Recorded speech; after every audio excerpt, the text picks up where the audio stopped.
No more shopping spree. No more. Well, no, that's a Rough Ends song. Who was Rough Ends signed by? I don't know.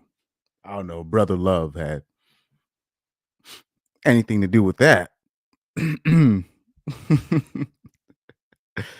Oh man, Mr. Take That himself finds himself in a kerfuffle. Shout out to ABL. Shout out to ABL. No more shopping spree. No more VIP. Oh man. Mr. Take That has crashed out for real. He's probably on a first trip to Bali as we speak.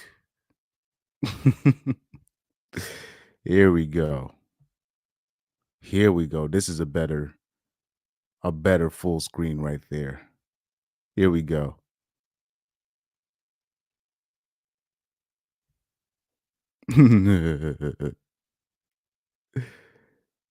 Yo. Hold on for a sec. I done seen look him young Miami, aka Young Mammy. Young Mammy returns. Trying to act like she didn't know nothing about no brother love and what he was doing. And all the straggle daggles have come to defend young Mammy. Oh man. Now she trying to act like she didn't know what the deal was. Talking about this finna be a fun summer. Oh, you already know he finna because now you know she gone. I'm sorry. Now she know Diddy gone. Whether he gonna be arrested or he's gonna be out the country forever. By the way, they showed that video of his sons. Um, they got his sons in cuffs, man. They got his sons in cuffs. This is no joke right now. What they got. Here we go, man.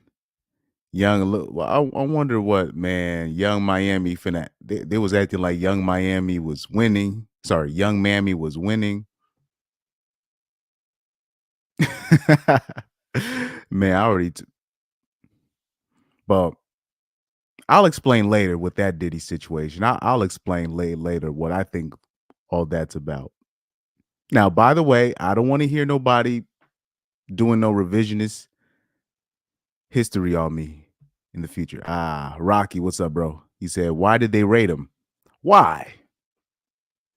Well, they're saying this is what they gave. This is what they gave to the press. This is the information they gave to the press. They said allegedly they got a tip on the alleged sexual trafficking.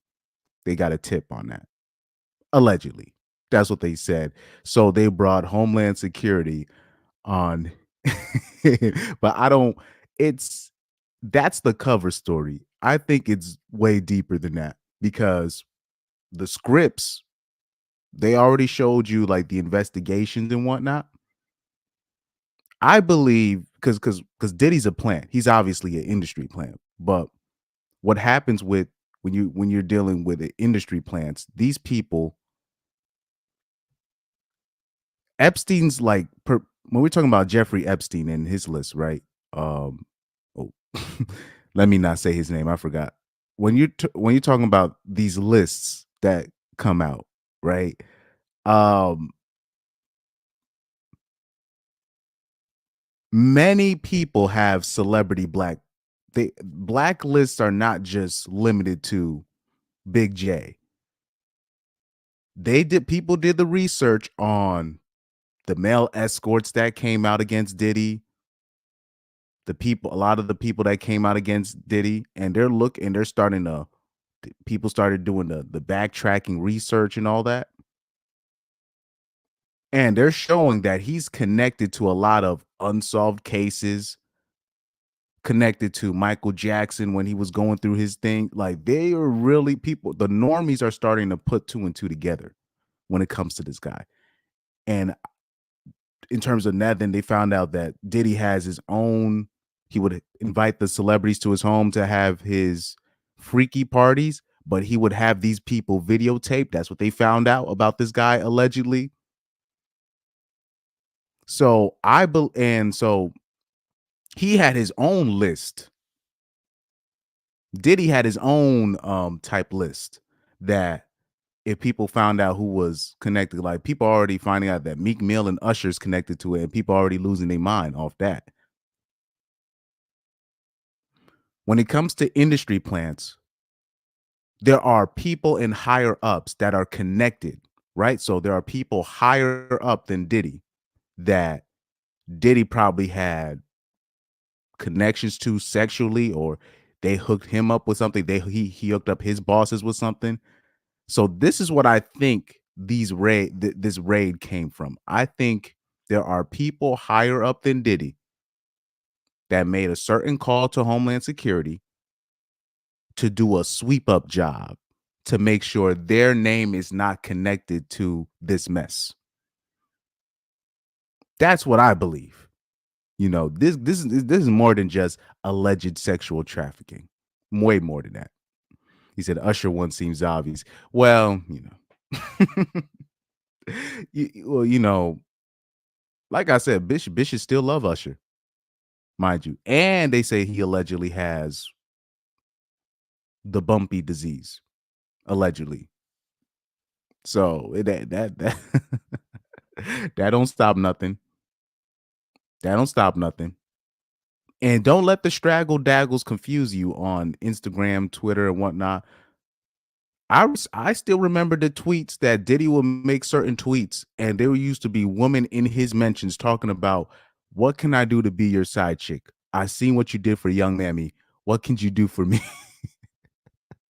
I have these posts saved on my Twitter, my Instagram, because I knew that one day, Brother Love was gonna get caught with his pants down. I knew I would save all these things.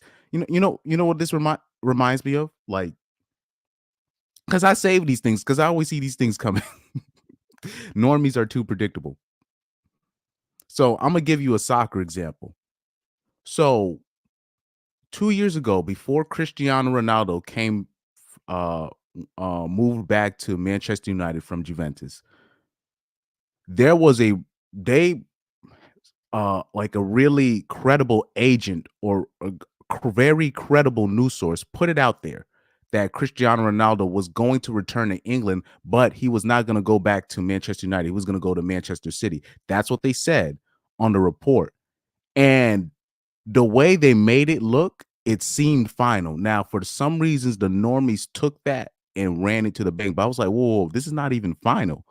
Let's wait now. Like, I don't see no medical or nothing. It's never final until you see, okay, player takes the medical with the club. Okay, he's gonna move there. Once that news got leaked out that Ronaldo was gonna go to Manchester City, I'm talking about all these Manchester United fans were saying crazy stuff about Cristiano Ronaldo. I'm talking about they was ripping on this man, saying all like all types of crazy stuff. Then all of them talking about Messi's better anyways and blah blah blah. And I was like, oh, so y'all always felt that way anyways. I was like, y'all some dirt bags. And then once the news got reversed, literally a day later, oh no, he's not going to Manchester City. He's going to Manchester United. I went back to that post to start screenshotting the messages and whatnot. These people deleted their comments. They deleted their comments. I was like, oh, what happened to all these comments? They trying to act like they didn't say all the I'm talking about they were saying some vile stuff about Cristiano Ronaldo in those comment section. This is why I do not trust normies, bro. I can't trust. I cannot trust them.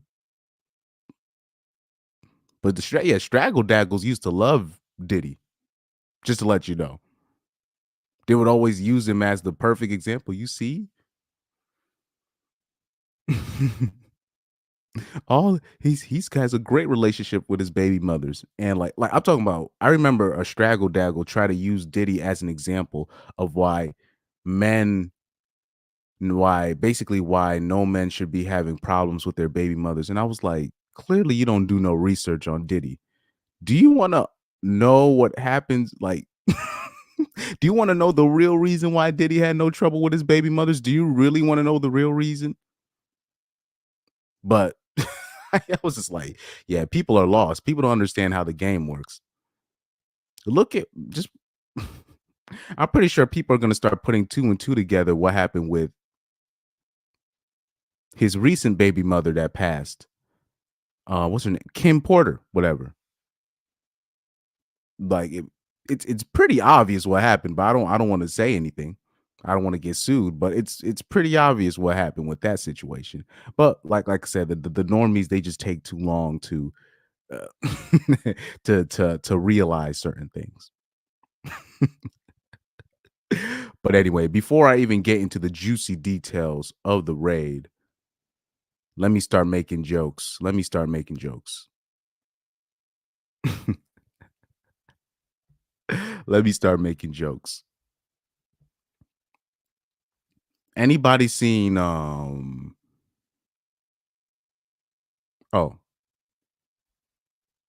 where we at right here? Anybody seen okay, something happened to Kai Cenat, I guess the other day, or yesterday night, whatever. last night. Apparently something happened to Kai and it went viral on Twitter. And I don't know.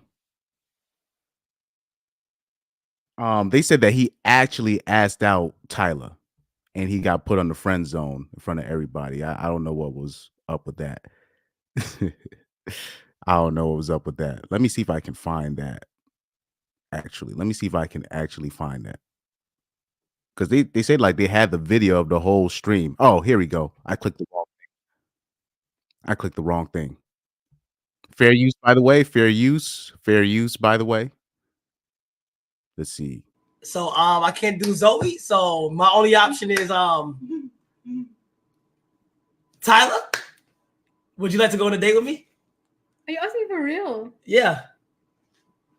Don't do that. What you mean? Why not? Don't do that. I'm serious. Whenever you get some free time, would you like to go on a date with me? You can't do that on a whole live thing. Why not? It's true or dare. Yeah. But we're friends though. You're right. Oh. Yeah, we're friends. You're right. Oh, damn. You gotta take that L. He gotta take that L right there. He gotta take that L. Damn. Why put her on the spot though? Next one. So so I know what happened. So it was a list, a truth or dare thing, and he had asked, and he was supposed to ask all these people out. So he was told to ask Zoe first. Zoe couldn't pick up or something like that, and then he just decided to ask her on the spot. Damn.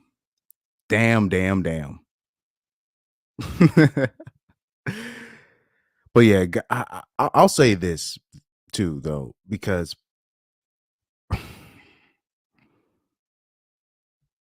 that's one thing ninjas gotta understand, or I'm sorry, people in particular. I don't.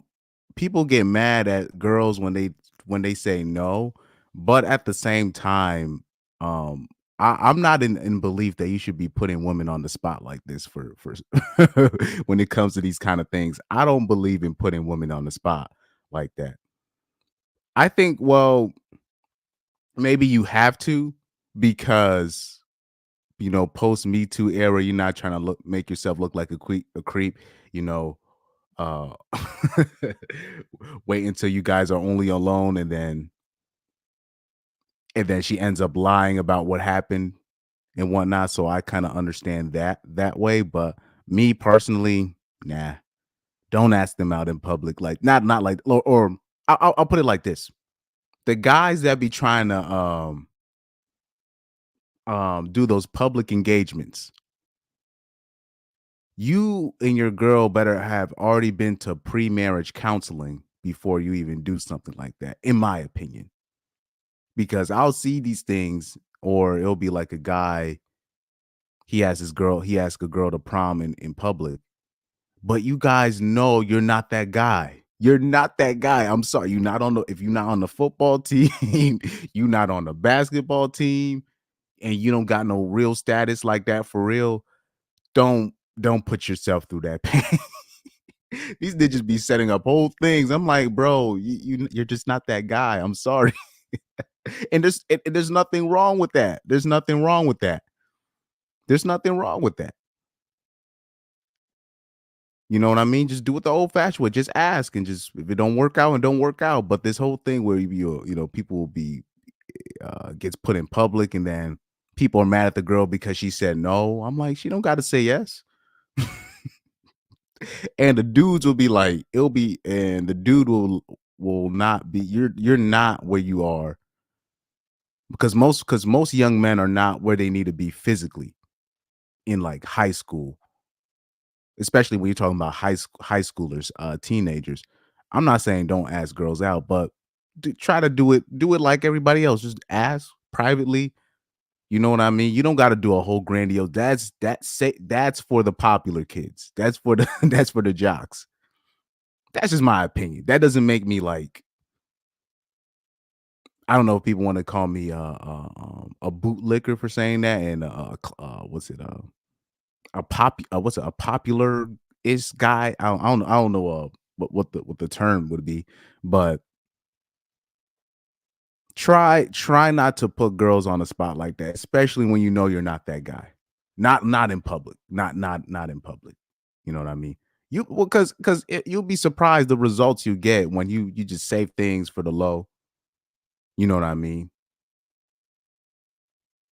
That's what I don't know. Maybe it's just me. Because as a guy, I just understand like not. I just under I because I watch people, and I know a lot of girls, they don't really like being put on the spot like that.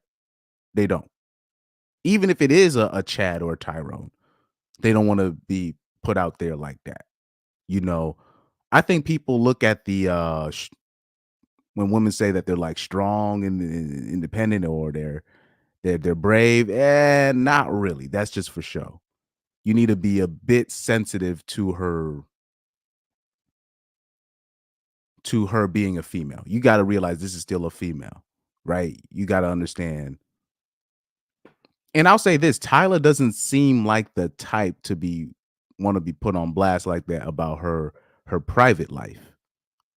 She might be a freak behind closed doors. You never know, but she seems like the type to not really want to put her stuff out like that, unless if it's a Chad or a Tyrone. So if you are the average guy, or one of these guys in the industry that wants to come through, you got to come through her in private, and maybe she'll let you go. There's a lot of girls I know like that. They just don't want their business being put out there, and they'll let their freak fly show, but they just in public, they want to make sure they have their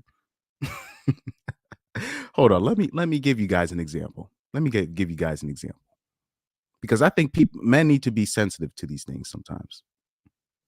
What's that show called? Modern Family Cast. Who's the bish on there? Who's the bish with the glasses? I think, is it Modern Family? Who's the girl with the glasses? Oh man, who's the let me see. Girl with glasses. Oh, right here. So, here we go. Okay. So, let me teach you guys something real quick. Open image, new tab. Where's that? Where's that option? Here we go. Here we go. Here we go. All right. I want you to pay attention to something. All right. So he said the cute one. So guys don't understand. Girls like that, you think they're innocent, but they're not. And they're good at putting a front in public. And they can be actually very shy in public, but they're freaks. Trust me, they're freaks behind closed doors. They're still getting all the swipes on Tinder. They still getting piped down. Trust me. Because people be shocked because they'll be like, man, I found a you'd be surprised the dudes, they'll find a girl and they don't realize she's been through the ringer. But you see her in the library and her and her glasses on, and you think that she's uh been untouched. No. This is what happens when you find out in the game. It's the girls you think. Because what happens is the 8, 9s, and the 10s, they don't really get approached as much as people think. Okay.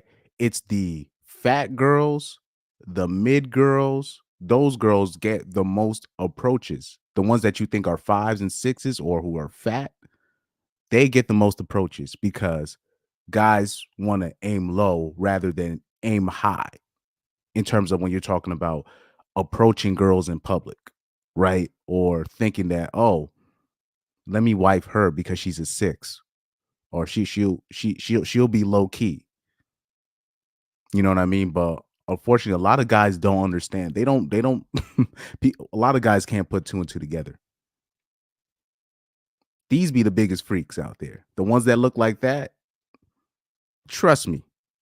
He said, assume they've all been through the ringer.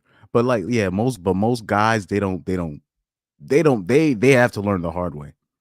Like a guy like that, they'll be like, man, I found a good girl. What are you talking about? And then it'll be like after they get married to the girl, then they find out what their body count was in college. And you're like, they're just like, oh my God. He said, yo, did you just start? Yeah, I just started like, 20 minutes ago? I just started the live stream. So yeah, Mr. Brother Love got arrested.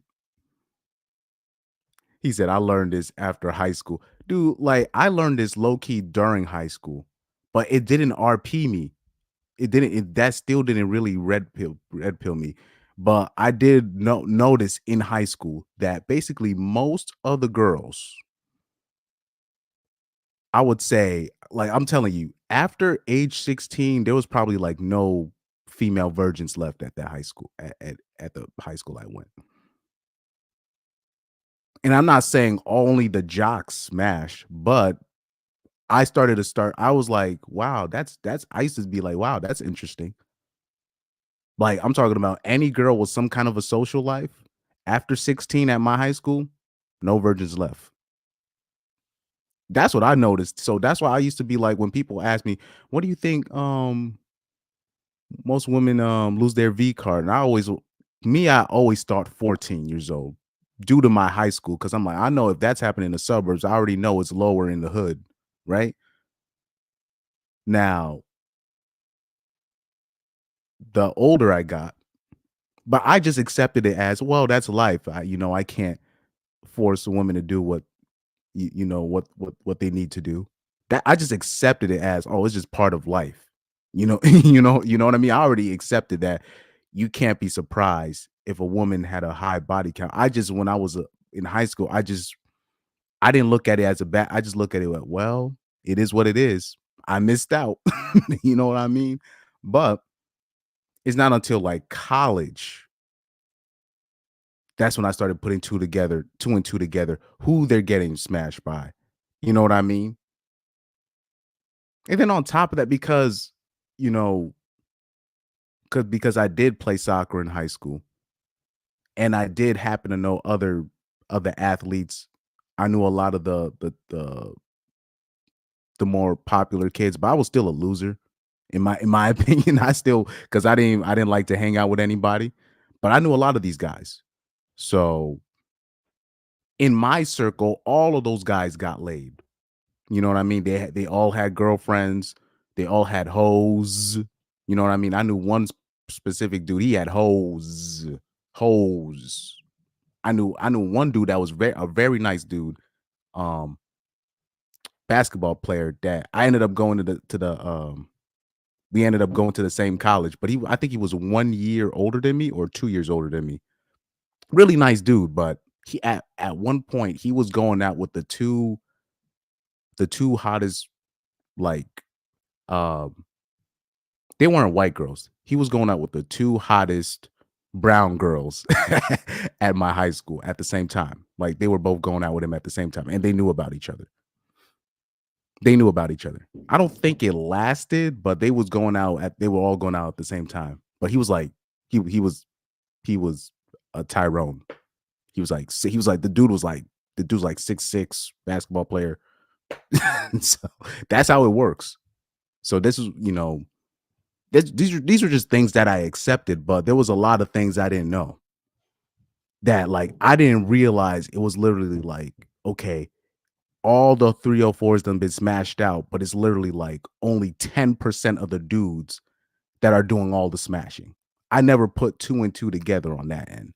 I thought it was just me as a loser, just like, oh, well, I guess I'm I'm like, I guess I gotta wait till college. That's how it was for me. But I realized most of the dudes in my high school were in the same boat. Even the popular dudes. It was really only a select few that was going through all the 304s. He said, I did notice they always went with older men, dudes with cars. Yeah. Well, also, I remember when I was in elementary school, when I lived in a particular city, um, I remember going to certain high schools, especially when I was in 5th grade. And then I remember middle school, I had joined a soccer, when I was in a soccer club. We would train at a high school to run. And we would be there around what, 4 o'clock, 5 o'clock. Man, I remember seeing people. I used to remember seeing these girls. They were like 14 years old at the time, 15 years old, getting picked up by their alleged cousins and stuff like that. their alleged uncles, but they'll be being picked up in big trucks, Mustangs. You know what I mean? What was that? The GT, the GT Ford, the 2008, whatever that car was. Yeah, them ninjas would come through. Remember, people had them spinning rims back in the day. Them shiny spinning rims. They would put them on their trucks. They would put them on their shoot. They would put it on their dirty ass Lexus. They put it in their Lexus. They put that. I'm talking about their car would be trash, but their rims would be spinning. I'm talking about spinning, shiny. Rest of the whip is no good, but all it took was some rims, some shiny rims, and those hoes would be all up in the car. He said 5. Oh, what's up, Angel? He said, hey, Chris, what you just said is absolutely correct. 5 and 6s are the most freakiest. That's what people, yeah, the normies don't get it. Those are the ones that get a lot of the cold approaches too in real life, because most dudes are too. They look at the 9s and the 10s. First of all, that's the 9s and 10s. They're not in most normie men's tax bracket, so they don't even try to attempt to get one of those. So they end up targeting fat women, chubby women, and the 5s and 6s. That's what they usually do. And if they always say, oh, well, 5s and 6s are usually good for long term in terms of husband and wife and whatnot, but people don't understand. Those are the ones that get the most play. He said, girl in the photos is guaranteed super freak. But that's the girl from Modern Family. I had to use her as an example. I use her. She's the perfect example. So V says, yo, I love your content. It's very educational. Before I couldn't understand women, and now it makes sense. Love from Asia. Wow. Do you want to tell me where from Asia you're from? I'm wow. Thank you for that. Thank you for that. What country in Asia, if you don't mind me asking? Wow, I appreciate that, bro. I appreciate that. But what country from Asia, if you don't mind me asking, if you're still there? Northeast India? Okay.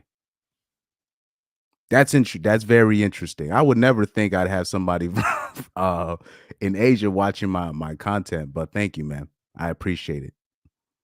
You know, um, a lot of these things, it's just life experience and just realizing, the beautiful thing about uh being a part of the in crowd and being outside of outside of it, you know what I mean? It has its perks.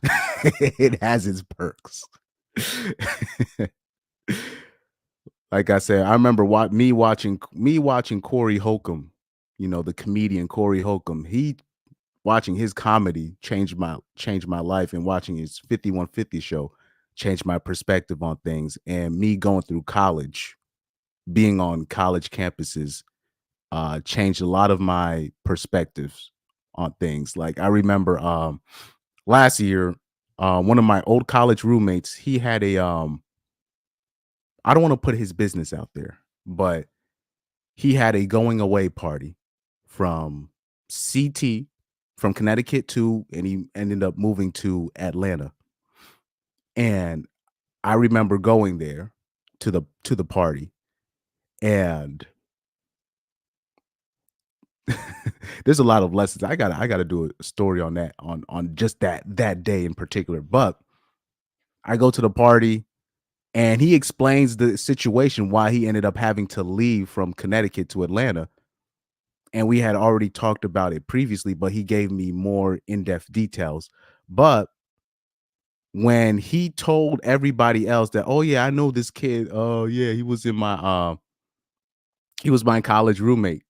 And then people are like, oh yeah, for real. Oh, you're cool now, and shit like that. That usually happens to me in my life. Anyways,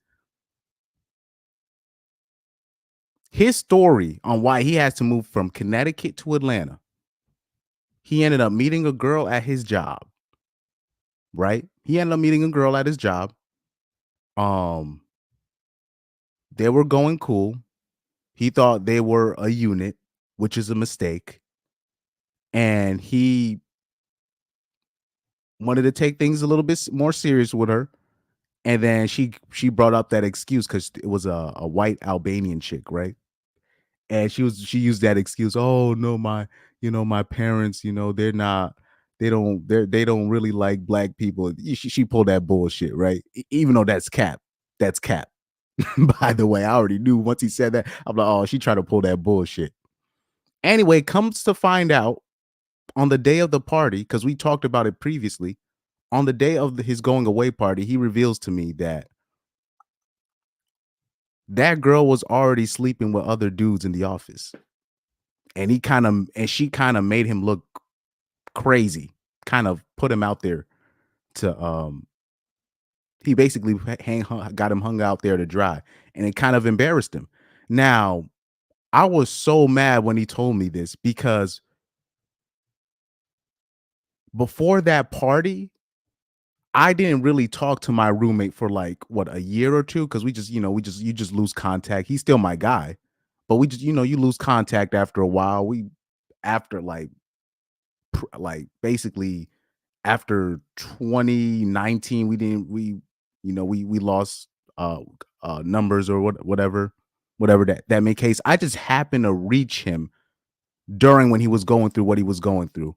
And I was so mad, because I was like, if you had told me about this situation, that you was messing with a a bitch from your job, I could have saved him the heartbreak, just in general. I was like, you do know she for the squad.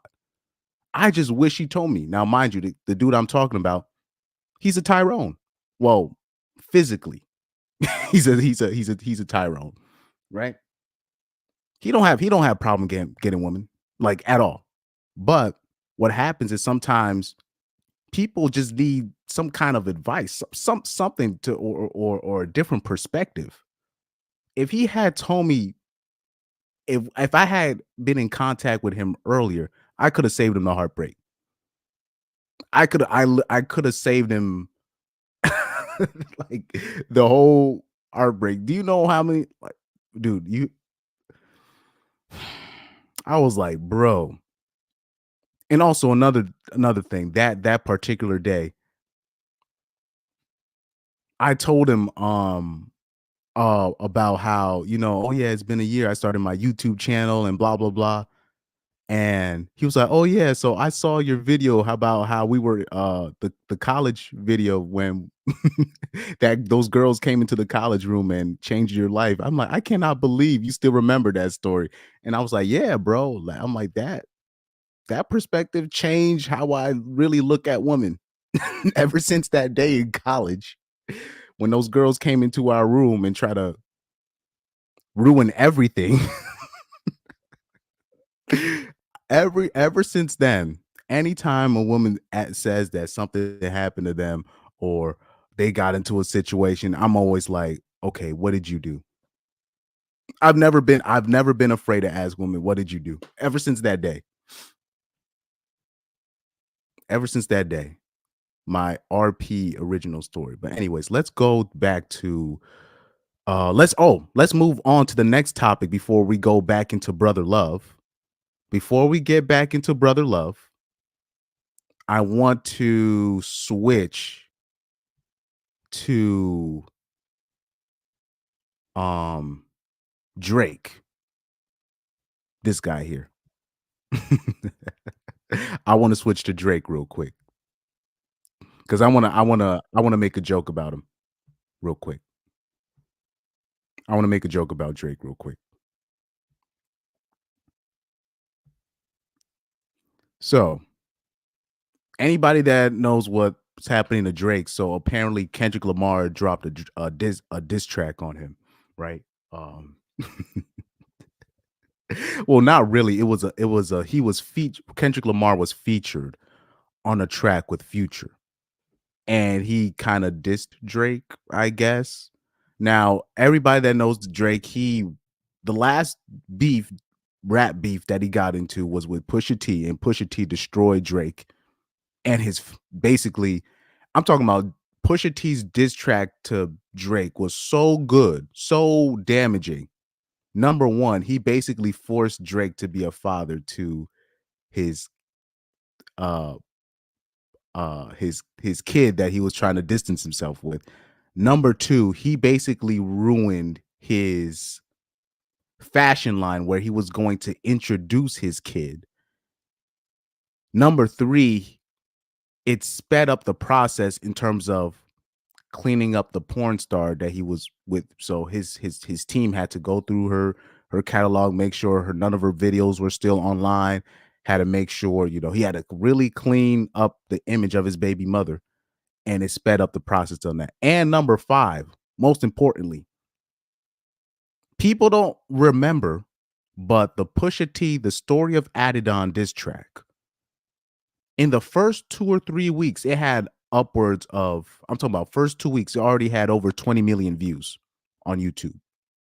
Now, if you look up the story of Adidon today, right, you'll see probably one track, one YouTube page that has the actual track, and it only has 3 million views, 4 million views. What Drake and his small hat team did, which people don't know, every channel that had the track, they demonetized their channels. So they had to any channel that had the Pusha T diss track, the channel got demonetized. So they had to take off the tracks. So the last channel that has it, right? The last channel that has the Pusha T Story of Adidon track, he literally said, "I'm keeping this track on just for the culture, but just to let you know, my channel is demonetized because of this specific track." So the track was so damaging that he basically erased the diss track from the internet. Let me see. I think it's this channel, if I'm not mistaken. So right here, if you search up Pusha T, the story of Adidon, I think it's this I think it might be this channel right here. But the original, I'm talking about the original story of Adidon, Drake diss track. It had upwards over 20 million views first 2 weeks. No cap, over 20 million views. It was lethal. World Star Hip Hop had to delete the track. You can't watch it on World Star Hip Hop anymore. Like the track was serious. The track was that serious. You know what I mean? So that's how bad it was, man. That's how bad it was. So now, and I think it's this. Let me see. I think it might be okay. So right here, you see the comments. This is not a lie. This really happened. He said, just a reminder that Drake paid World Star Hip Hop to delete this song at the time. It had 50 million views. All right. I knew I got the numbers messed up. It did have 50 million views off of World Star Hip Hop, and then off YouTube, the World Star Hip Hop channel had it on there, and it had upwards of 40 million views. Sorry, it was like 40 plus million views in like 2 weeks. You know what I mean? Yep, this was the channel. It got all my likes on here. Yep. So yep. This is the channel. So right here, I remember the person on the channel, he made a comment and he said, "Look, my channel got demonetized just because of this just because of this track. Just because of this track." So now Drake is in another dilemma here. Because he's in another dilemma because now either he's gonna have to take that L, because we all know Drake in a rap battle versus Kendrick Lamar, that's never gonna happen in terms of him coming out as the victor, because you can't out popular him like he did with Meek Mill's with the Meek Mill diss track. You're not a better rapper than him at all. I mean, that's not even a debate. Number 3, he got rid of a lot of his ghostwriters. Drake has made a lot of changes musically and all that stuff. He doesn't have the same crew to help him write like he could. So he's in a dilemma. So he's going to have to either take that L or respond. And here was Drake's response to Kendrick Lamar dissing him in the track. Yeah, I found it funny. A lot of people ask me how I'm feeling. I'm gonna let you know how I'm feeling. Listen, the way I'm feeling is the same way I want you to walk out of here feeling about your fucking self. But you know how I'm feeling? I got my fucking head up high, my back straight. I'm 10 fucking toes down in Florida or anywhere else I go. And I know that no matter what, it's not a nigga on this earth that can ever fuck with me in my life. And that's how I want you to walk out of here tonight.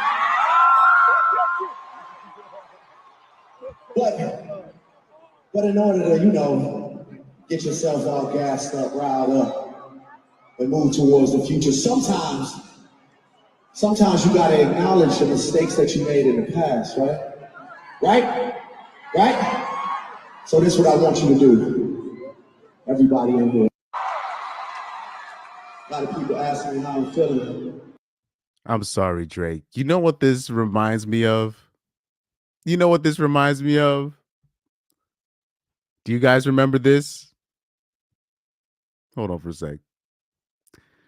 Do y'all remember TD Jake's response to the allegations? Would y'all please do me a favor and stop worrying about me and give God some praise and honor and glory? I can feel you. I can feel you. Would you just... I'm good. I let the devil take over our service and give God an extra glory to God. A hallelujah. Truth, you ain't got to be nervous.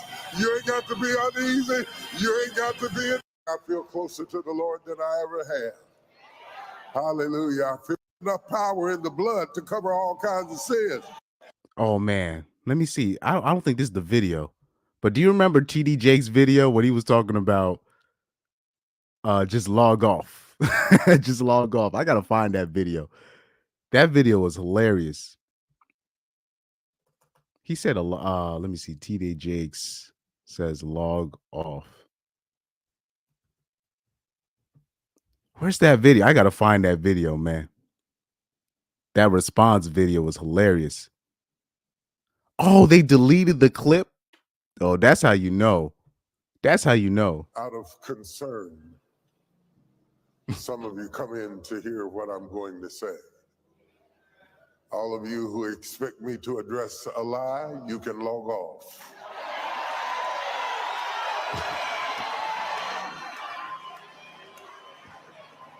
I will not use this sacred day and this sacred pulpit to address a lie when I have a chance to preach a truth.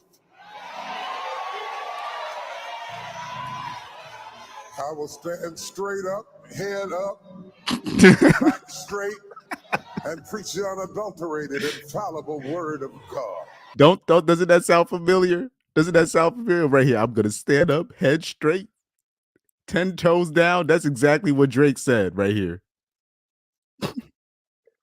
Listen, the way I'm feeling is the same way I want you to walk out of here feeling about your fucking self. Because you know how I'm feeling? I got my fucking head up high, my back straight. I'm 10 fucking toes down in Florida or anywhere else I go. And I know that no matter what, it's not a nigga on this earth that can ever. When Ninja's voice pitch, when these ninjas voices start getting high pitch like that, you already know they're in they're in a tight spot. The tighter the spot they're in life, the higher the pitch of the voice.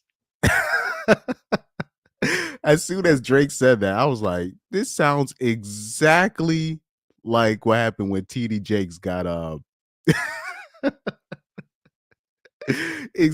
saying exact. I'm gonna sit here with my head up high, back straight. These are some of the gayest responses. These are the gayest responses I've ever heard in my life, bro.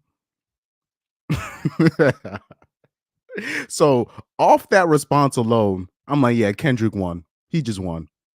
He just won. Yeah, he just won right there. He said, these religious copers done ruined the community. Yeah, TD Jakes. Well,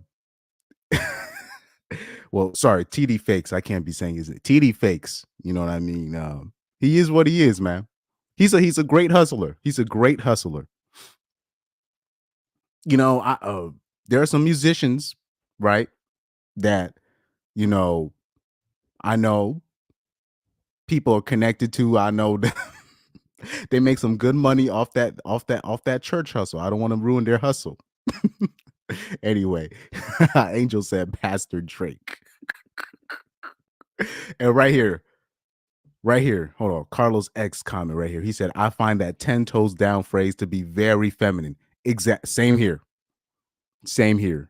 As soon as Drake starts, I'm like, why did every time when ninjas get caught, they be saying stuff like that? I'm gonna sit up with my head held high. This is something like, like when you're a kid in preschool. Anybody been to like a black daycare or something when you were growing up, or had black female teachers?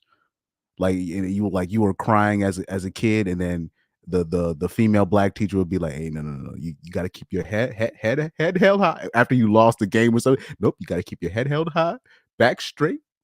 It was that's what that reminds me of, man. That's what that reminds me of. It'll be like you be crying like when you were a little kid, like when you're like 4 or 5 years old. And then like you'll have the black female teacher, hey, no, baby, don't do that. Don't cry. I want you to go in there with your head held high, your back straight, eyes forward. Even though you fell, your pants fell down, but you gotta go the rest of the school year. You gotta finish it off. That's what that comes from, low key. It's like a young kid, he's crying, And then you got the black female teacher that's got to go there and comfort him. This is the stuff that they say to them. You know, that maybe I'm like, maybe it's just me. That's that's a connection I made. Yeah, Drake went pure light skin rage mode, right? What is Charlamagne the God called? Beige rage. Beige rage. That's what he did. Never fuck with me in my life. And that's Yeah, once he started using that tone of voice, I'm like, yeah, he lost. He lost. He lost. He lost. He lost. Man, but shout out to Drake though, because he you know, my cousin really loves Drake. Um um I like I actually like what's his name? Party Next Door. These guys that are signed under Drake. Those guys, I'm trying to think of another name. But yeah, but at the same time, it's kind of hard for me to respect Drake because anybody that's familiar with music in general kind of knows how Drake operates. Drake kind of operates like Diddy musically, meaning this. What Diddy used to do to get credits, right? It'll be like a producer and they'll create the beat of the track. And what Diddy would do would be like this. Oh no, you change the snare on it. You see the snare? Yeah, change that snare. And then because he did that, he would take the full credit of the producing credits on the song. So this is what Drake does. This is what Drake does. Another artist will make the whole track. I'm talking about the artist will make the track. Drake will literally be like, well, I'll pay you 10K for that track. I know you made the track, but I'll just pay you 10K off rip right here for the track.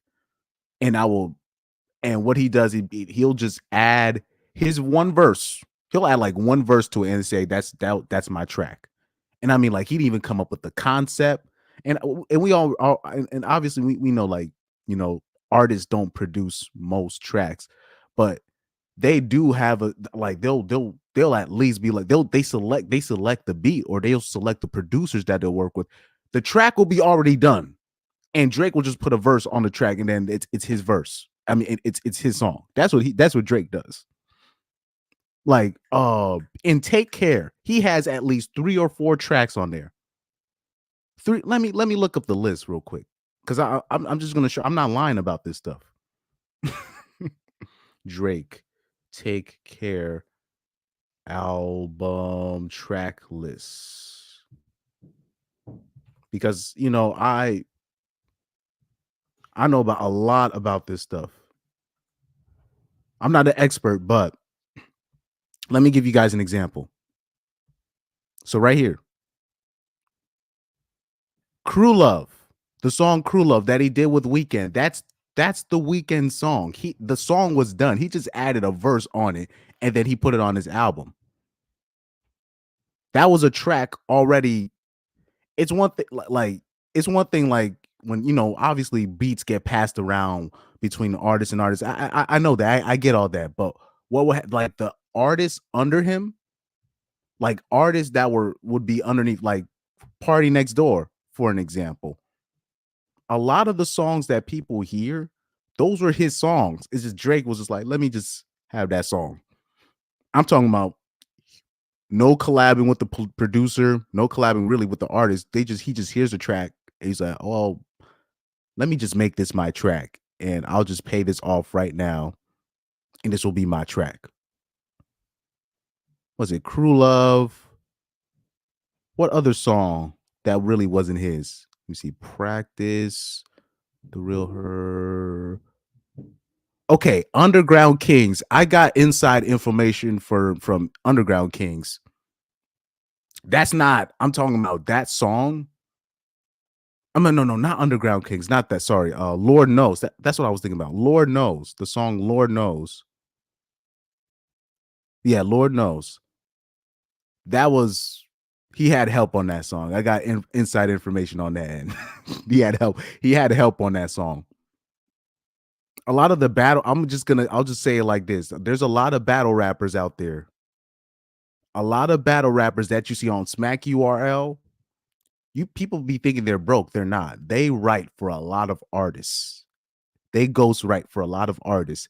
And I'm just telling you, Drake had help with some of these songs, but particularly Lord Knows. A lot of reference help. Let me see. Take Care. That was a track literally for somebody, I think it was a Gil Scott's track. It was literally Gil Scott's track produced by Jamie Foxx. It was that the song was already done, but that song went like really viral because Drake took it over. Let's see. Marvin's Room will be fine. Cameras. Look what you've done. Oh yeah, The Ride. Okay, specifically The Ride. This song, The Ride. That's the Weeknd song. It's literally his song, but Drake ended up putting it on it. He basically gangstered it and put it on his album. He did like a few verses, but it's the Weeknd song. It's the Weeknd song. He had nothing to do with it, really. But yeah, that's how Drake works in the industry, though, low key. Anyway, so enough about Drake.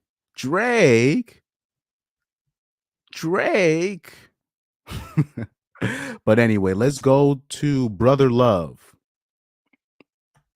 Let's talk about Brother Love here. We'll go to the main topic right here. So right here, Diddy's Los Angeles and Miami homes have been reportedly raided by Homeland Security. According to TMZ, law enforcement sources say agents work for what? Oh, sorry, my bad. Law enforcement sources say agents working for Homeland Security are reportedly raiding Diddy's properties in Los Angeles and Miami. Reports state there are helicopters overhead and local law enforcement is also present. Authorities are on the property, walking through the house with guns drawn, and people are being questioned in front of the house. It is unclear if Diddy is present. So they already have the video of that, though, right here. They already have the video of at least one of his spots, and allegedly they have his sons, Christian and Justin Combs, in handcuffs. People that were inside that mansion at the time that DHS or Department of Homeland Security made entry into this mansion and onto this property, and you saw the juxtaposition of these heavily armed vehicles and those very expensive luxury cars that are parked right on. Fair use, fair use, fair use. So right here, this says, according to the Fox LA, the Department of Homeland Security conducted a raid of Diddy's Los Angeles and Miami homes on Monday afternoon. According to reports, the raids were a result of sex trafficking allegations. It is unclear where Diddy was during the raids, so they can't find Diddy right now, apparently. A rep for the DHS addressed the situation in a statement saying, earlier today, Homeland Security investigations New York executed law enforcement actions as part of an ongoing investigation with assistance from HSI Los Angeles, HSI Miami, and our local law enforcement partners. We will provide further information as it becomes available. Somebody said raid Nickelodeon and Disney. Well, that's going to take a little bit more. Well, the reason why they're not going super hard at Nickelodeon and Disney is because it's a lot of like I said, when it's boys involved for Nickelodeon and Disney, and they don't really care about young boys getting touched up. Unfortunately, that's how this country works. You know, apparently Cassie's a victim, but you know, Drake Bell literally comes out and says what happened with the producer, and then the producer literally comes out and say, yeah, I made some mistakes in the past, you know, let's bygones be bygones, and there's no raid on his home. You know that, you know, unfortunately that's how it works. You know, on That's that unfortunate. driveway right there. So clearly a very different sight than we're used to seeing. But there you see some of the people that were inside that mansion at the time of the raid. They are being talked to by investigators. Rocky said he flew the coop, meaning this. He's gone. He's probably at Bali right now where Russell Simmons is, because Russell Simmons saw what was coming with his situation. He was out. He was out. He was like, well, I already know what time it is. I didn't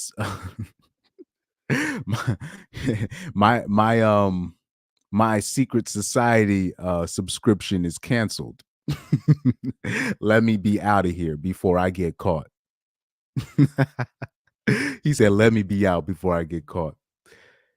He said he's gone. He scrammed out of there yeah. Left his kids to dry, bro. They got his sons in handcuffs. Questioning his sons out here. That's crazy.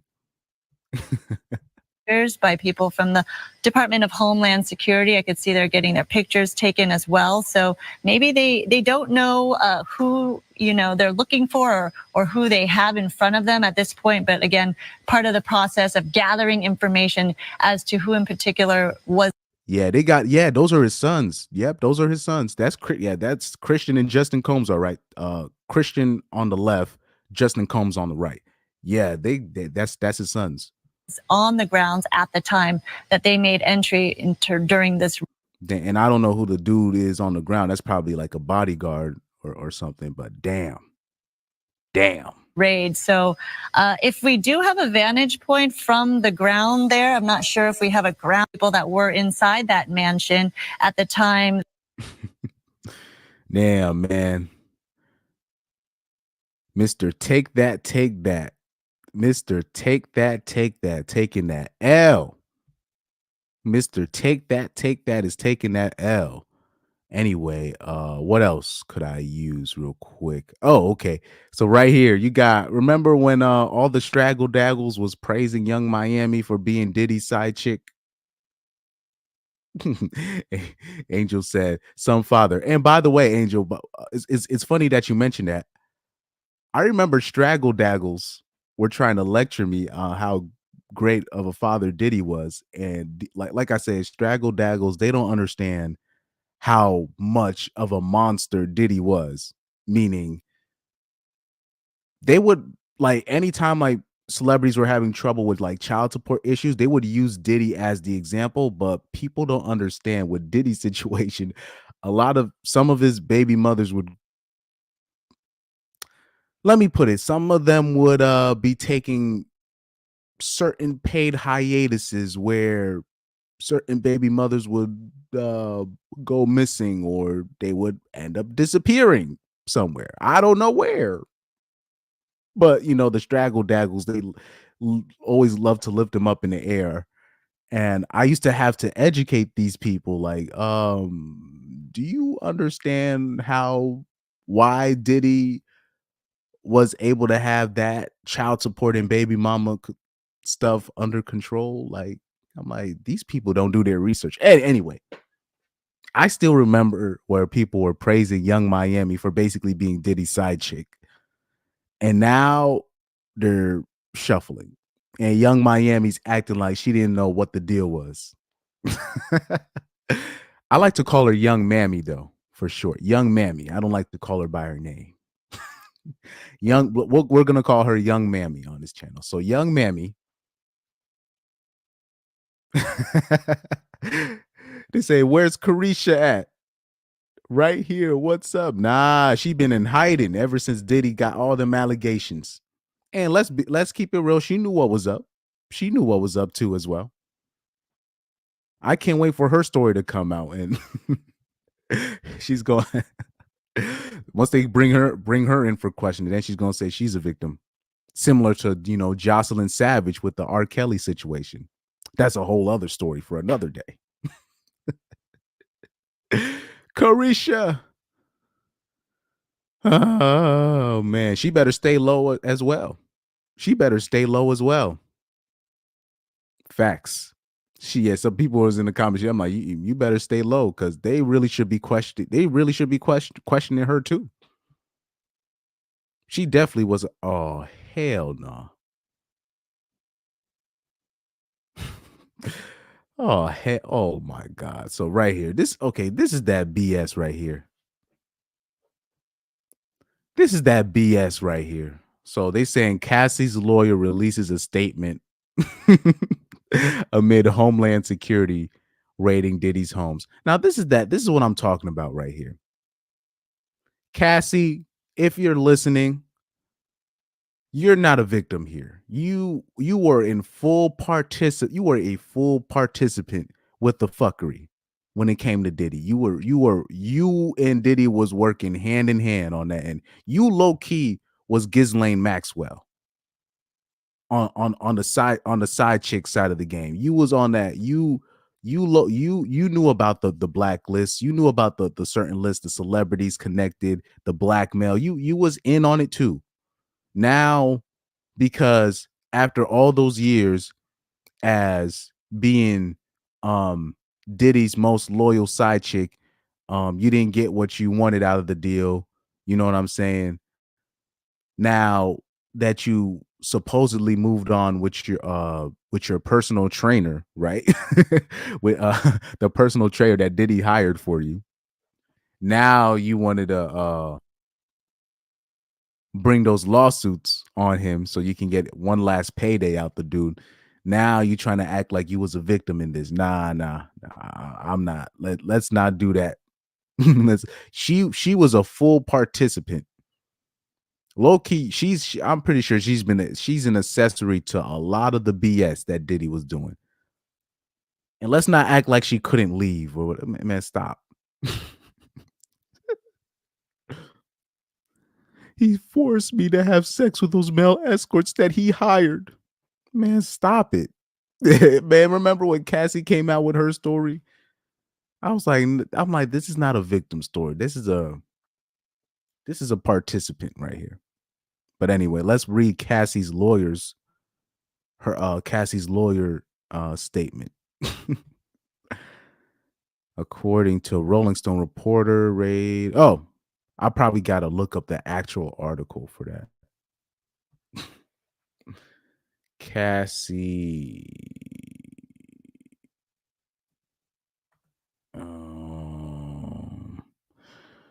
Okay.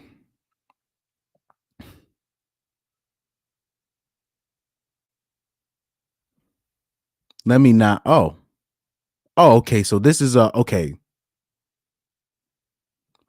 By the way, this is not just some random Twitter user. He's a reporter. He's actually like he's a reporter for the Huffington Post. So lawyer for Cassie and Jane Doe on reports of Diddy's search warrant. They say we will always support law enforcement when it seeks to prosecute those that have violated the law. Hopefully, this is the beginning of a process that will hold Mr. Combs responsible for his depraved conduct. That's ironic coming from them because I'm hoping the same for you too, Cassie, because you was in on it. You was in on the take too. You just didn't like your cut. you just didn't like your cut. She was in on the take too as well. He said, I wonder if Diddy is taking everyone involved down with him. You see, now people are starting to use their brains here. Exactly. So these people say, well, did he go down alone? I don't think so. I think, you know what? I don't know. He said, LOL, as if she had an explosive collar on her neck and it would detonate if she tried to leave Diddy. Like I said, the dudes were in more danger in Diddy's presence more than the women in his presence. If you actually look at the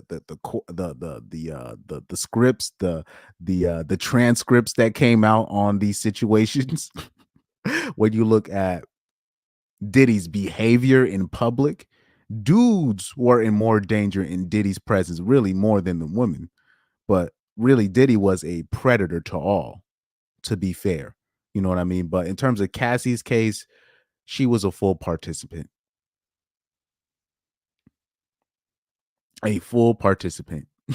An explosive collar. That's how these 304s be acting too. I was forced to do this. Like, or it'll be like, cause Cassie was with Diddy for how many years now? Since what? 2005, 2006?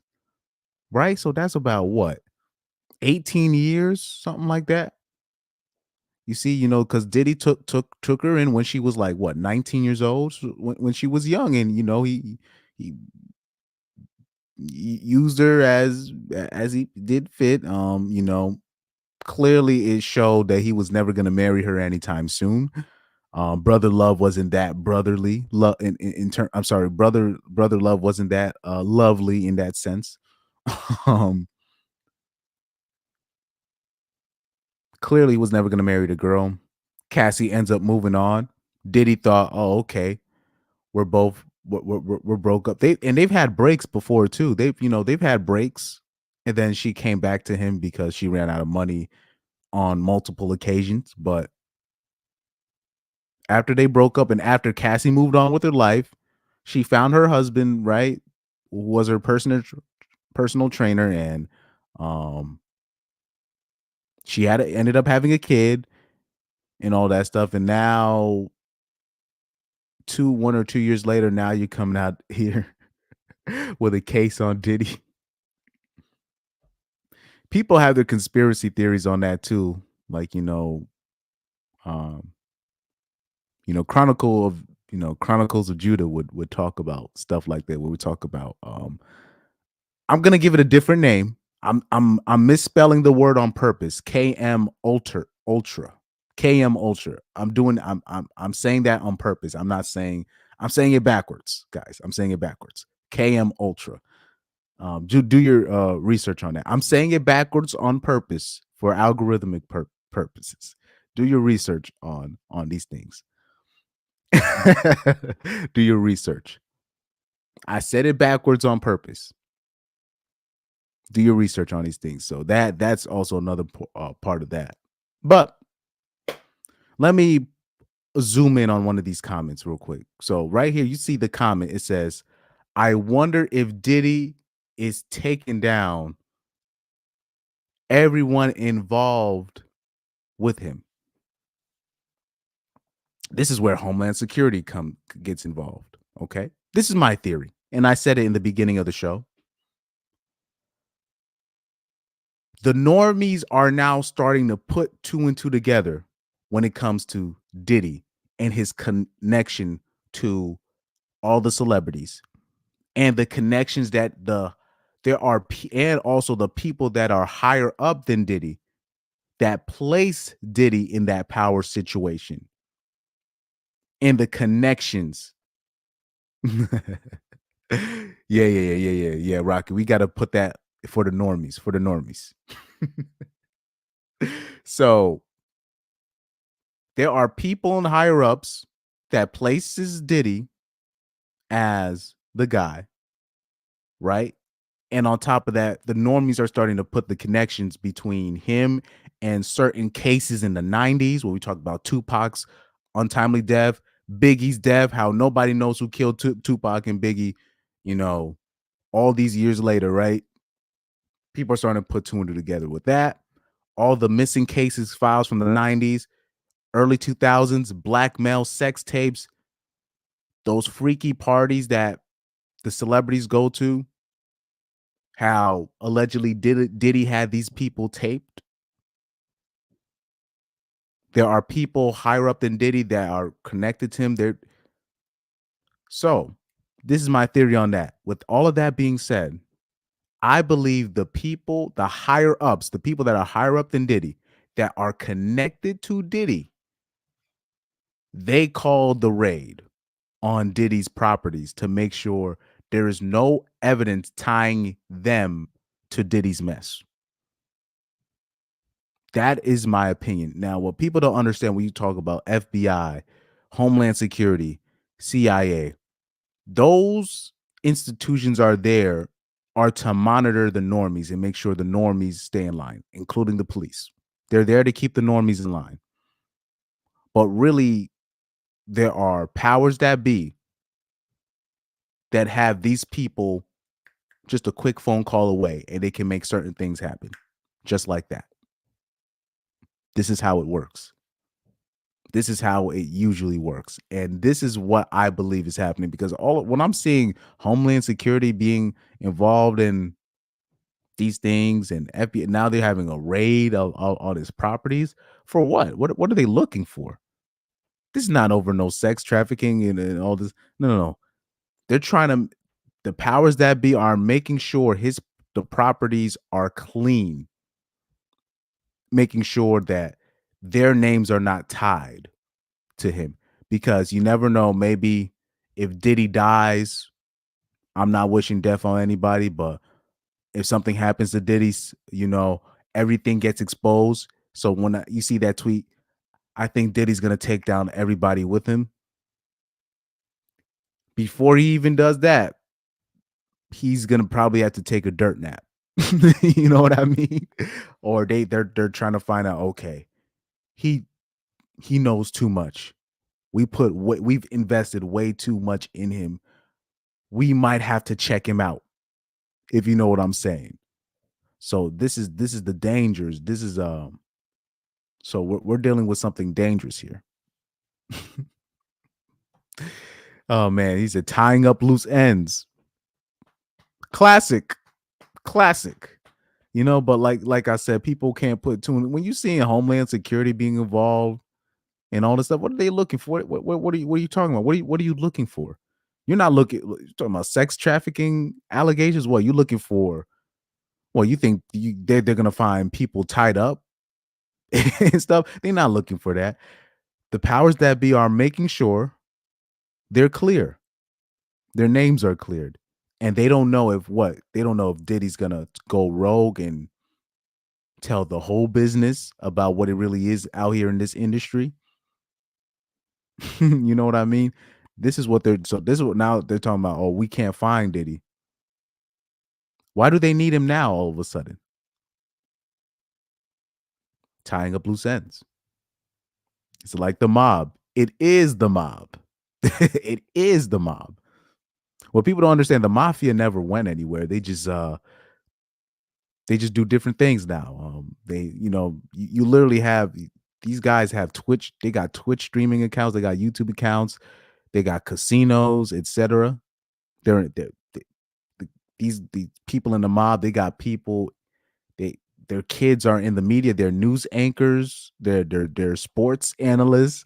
They're athletes. You know what I mean? So this is what people don't understand. This is a gangster ass country right here. This country is ran off gangster shit. Gangster shit runs this country. Gangster shit runs this country. Where this is a gangster ass country where we already know Mr. Steen himself, Mr. Easteen himself, Big J Easteen, right? Everybody knows he didn't kill himself. Everybody knows that, but people are afraid to say the obvious. That's how you know you're a gangster. What people know. Yo, that's how you know you gangster, man. People already they know he didn't kill himself, but people are like, I'm not finna touch that. Let's talk about R. Kelly and what he did with some hoes. Hey, yo, man, that's funny to me though. That's funny.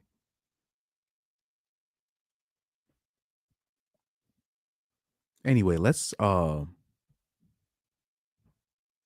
see if there's anything else, because let's look up if there's any updates to Diddy, to Mr. Brother Love. Any updates to Brother Love? Let's see any more updates with Diddy, because it looks like there's if there's a manhunt for Diddy, you better just take what I'm saying as gospel. You might as well just take what I'm saying as gospel. That means that dude has some serious dirt on people. And like I said, there are people that you see on TV or in the music industry Celebrities, these people are placed. And just as they are placed, they can easily be taken away. Particularly when you're talking about Diddy, right? And I'm going to say this, Jay-Z's next. Eventually, Jay-Z's next. All the dirt that Jay-Z has done in the past, in the 90s, in the 2000s, right now, 2010s, Jay-Z's next. Jay-Z's next. That's another name people don't like to mention as an industry plant, but Jay-Z's next. Drake, I don't know who's going to be first, Drake or Jay-Z. Probably Jay-Z because he's been around longer, but as long as Jay-Z stays on script on what he's supposed to do, he'll be fine. Now, I do think, yeah, Drake might be covered in the fact that he is half Jewish. So Drake is half Jewish. So he has some time on his hands, or you can say he'll never be caught because he is half Jewish. So that's a whole nother story on that end too. But Jay-Z, I think Jay-Z's next. Eventually. I'm not saying this year, but Jay-Z's next. Jay-Z's next. I remember he said, "Where's Jamie Foxx?" Well, with Jamie Foxx, here's the thing, because like when I talk about industry plants, the people that I'm mentioning, they're not that talented, right? So Diddy, he's not a talented person. He's just a person that was well connected and was able to move up in the game, right? So even though, like, say for example, let's take R. Kelly for example. Because he's so uber talented, even though he's like gonna be in prison for the rest of his life, somebody is always gonna try to put him in a place where he can still make money because he's so talented, right? When you're talking about the Drakes of the world, right? Jay-Z, these people, Diddy, right? These people were never really considered the best at what they did talent-wise. That's why so when you mention Jamie Foxx, and low-key, he is a plant. Jamie Foxx, low-key, is a plant, but he is a talented individual. Like Jamie Foxx is a talented singer,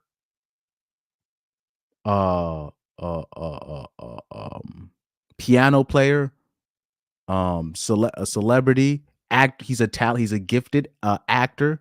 He is gifted. So it's a little bit different with guys like Jamie. But when I'm talking about pure industry, and we already know Jamie's down with the in crowd, if you know what I mean. And there have been accusations with Jamie on the rainbow variety. So I know about that. But so that Jamie Foxx, that's another story for another day with him. His case is a little bit more complicated. See, he said if Jay-Z's next, Beyonce will leave it. Well, Beyonce's in on the dirt as well. So if Jay-Z got implicated on something, yeah, Beyonce would leave him. That would be the excuse. And people would give her the excuse to file for the divorce. But say if Beyonce files for divorce out of the blue, that means Jay-Z's about to face the news about his dissension. Carlos X says, "Yeah, I hated Puffy growing up. Such a hack, stealing beats from other genres and not really changing much. I would ask people who was really liking Puffy like that." Yeah, I talked about that earlier in the stream. How Diddy will literally, he would steal beats from other people. Literally, he did no input on the beat whatsoever. Dude is a hack. I like to focus on the industry plants that are like bit of hacks. So when I mention Jay-Z, right? What people need to look at Jay-Z's history. There's really never been a time where people could say Jay-Z as a rapper was the best at his time.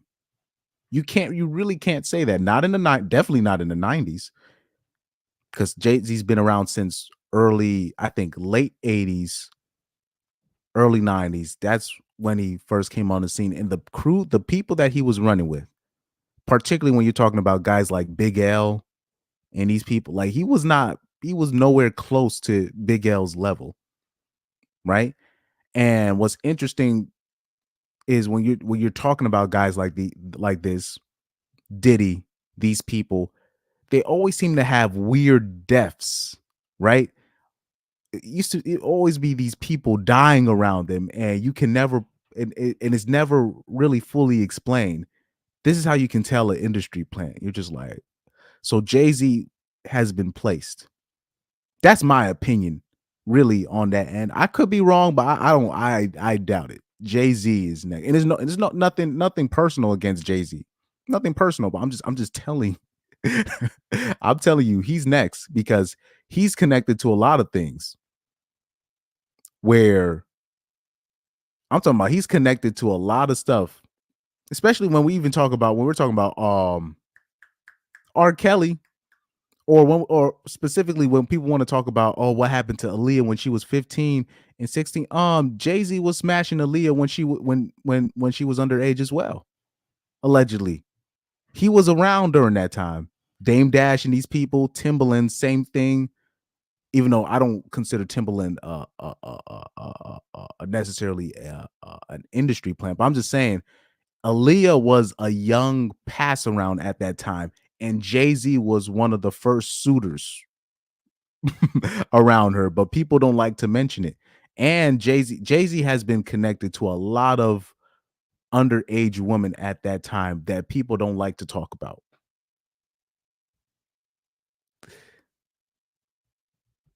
You see, all Diddy did was abuse the sample to the nth degree. It's not even just that. I'm talking about like the producers would have the beat done.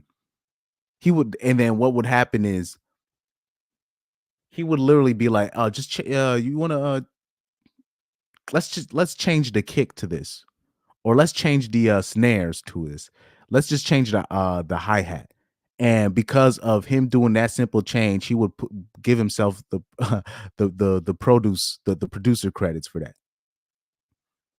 That dude was a straight hack. Diddy low key to me is a hack, but it is what it is. He said Jay-Z's been mediocre and Linkin Park kept him afloat in the early 2000s. Oh man. But I'm glad I'm glad it's because I'm glad it's not just me that thought about that with Jay-Z. I'll just be like, when you look at his history, particularly people gotta the women that he's connected with, the young women that he's connected with, people gotta do their research on that. People don't ever put two and two together. I'm like, homie, for Dame Dash to still be mad at Jay-Z all these years later, this gotta be more than just money. Because remember, Dame Dash also dated Aaliyah, but Jay-Z was smashing first. In my opinion, I think that's what was happening. And this might be me. I think Dame Dash thinks, I don't know if that makes sense. I think Dame Dash thinks that Jay-Z had something to do with Aaliyah dying. Allegedly. This is my belief. I think that's part of the beef. Because there's a lot of things that celebrities or the entertainers, they won't tell you. They can't. Normies are not really supposed to be privy to this kind of information. But that's my. He said Jay-Z allegedly had Foxy. I was blanking on her name, Foxy Brown, when she was not yet an adult. At the time, I think she was 16 or 15. If I'm not mistaken, she was like 15 or 16 when he was allegedly smashing Foxy Brown. Let me do some research behind that before. Let me not be reckless. If I'm not mistaken, she was like 15 or 16 or 14. I think maybe, let me see, Jay-Z, Foxy Brown. 15. Yep, 15 years old. 15 years old. Yeah, I'm like, I think she was 15 or 16. Yep, 15 years old. So right when Foxy Brown exposes Jay-Z for giving her, and and also that's another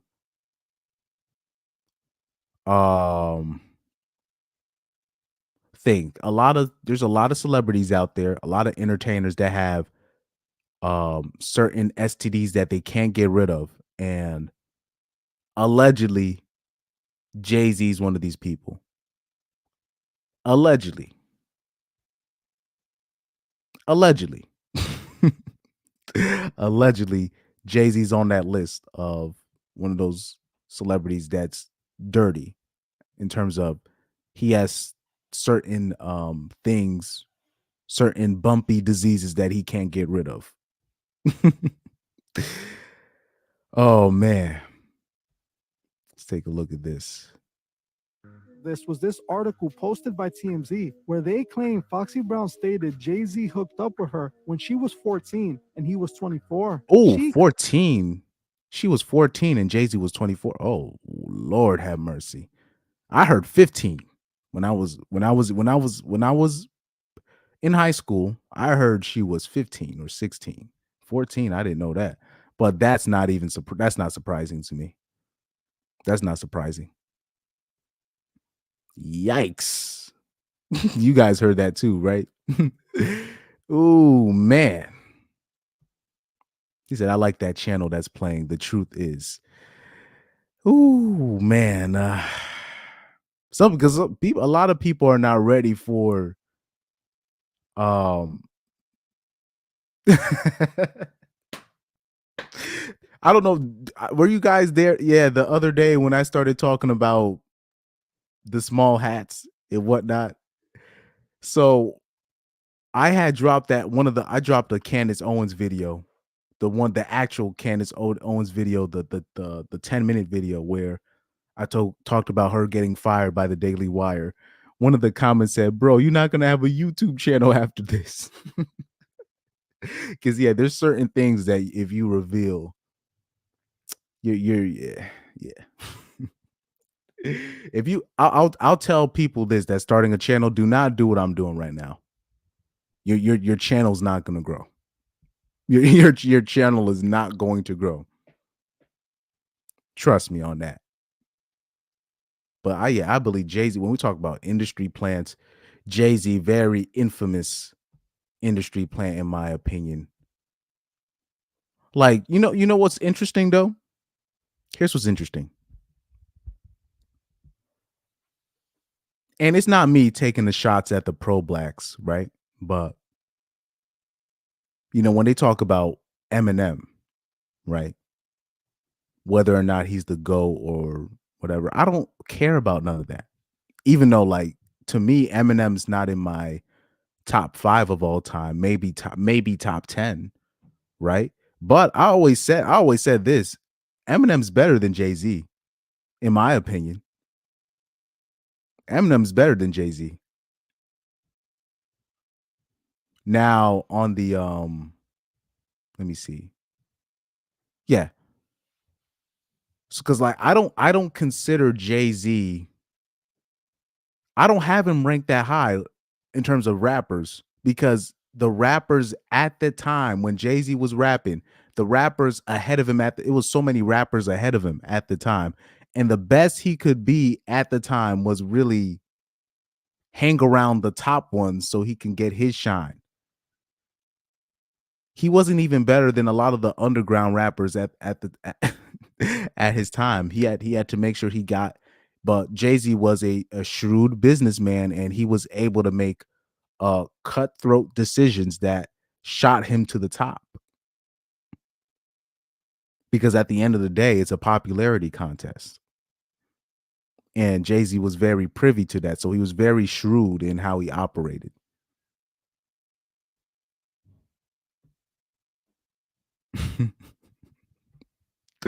But man, that's why, one of my favorite rappers in the industry. 50 Cent, man. 50 Cent, one of my favorite people in the industry. One of my favorite people in the industry. And on top of that, I'm talking about there'll be, this is how you know, because it's very good to make sure your reputation is floss. You know, that's what I like about 50 Cent. His reputation is damn near floss. And of course, you know, what's it, the baby mother? Of course, the baby mom's gonna talk crazy about you, no matter what you do. And what's beautiful about 50 Cent, he's always been his attitude, how he does things. He's always been consistent. Mistakenly, earlier on his career, people considered him the villain, but now all these artists are getting exposed. People are looking at 50 Cent. Oh, well, he's maybe not that bad of a guy that we thought he was. Oh man, the normies are finally catching on to how the game works. Because I remember seeing that meme of a white girl basically admitting she tried to proposition 50 Cent when she was 16. And 50 Cent told her, no, you're underage. Straight up. But what happens is you'll have these teenage girls, they will flirt with these older dudes, and they'll the celebrities, they'll take it. They'll take it, then have her sign an NDA afterwards. Because you'll have like 16-year-old girls, 15, 14-year-old girls screaming for these grown men. And we see with these rock stars from the 70s, 80s, 90s, right? Now they're all getting in trouble. But what people don't understand, like when you were a rock star at that time, it was literally a la carte of teenage women to choose from, unfortunately. What's the guy's name that they just caught?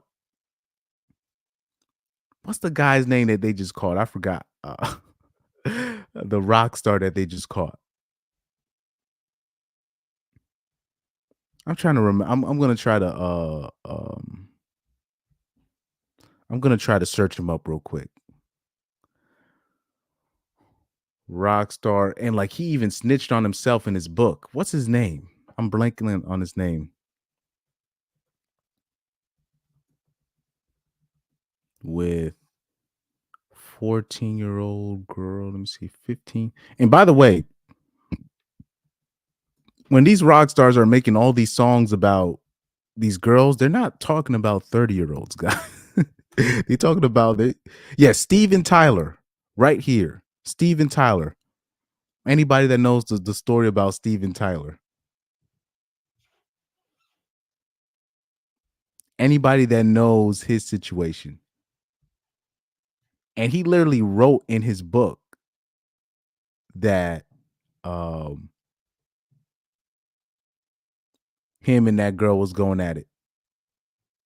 And basically, he asked the permission of the parents to take her in as her legal guardian. I remember this story. In 1973, a young girl named Julia Holcomb met a very famous rock star called Steven Tyler. And it was not just her, it was like a whole bunch of girls too at the time. And now they want to say their story, their piece, you know, but oh man. Oh man. After the abortion, oh Lord have mercy. He even knocked her up by accident too. Oh my God. Yeah, you know, especially when you're talking about those rock stars, those rock stars, they be going in. They be going in. A lot of your favorite rock stars of the past. Angel just said it. Benny Mardones sang Into the Night about having a relationship with a 16-year-old girl. A lot of your favorite rock stars from the past. I keep trying to tell people, a lot of the songs that they was making, It was about teenage girls, dog. Now people can say they're pervs, they're all this stuff, but at the same time, girls will admit that they'll say, "Hey, I want to hang with you tonight." They'll initiate. I'm talking about they'll initiate with these male celebrities at a young age. They'll initiate it. They'll initiate it. The flirtate, the flirting, all of that, and they'll be 16 years old. The guy will be 20.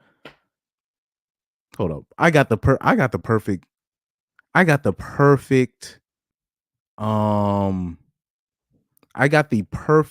interview. Shout out to the I'm gonna bring up the porn star. What's her name? Tiana Trump. I'm gonna bring up Tiana Trump for you guys.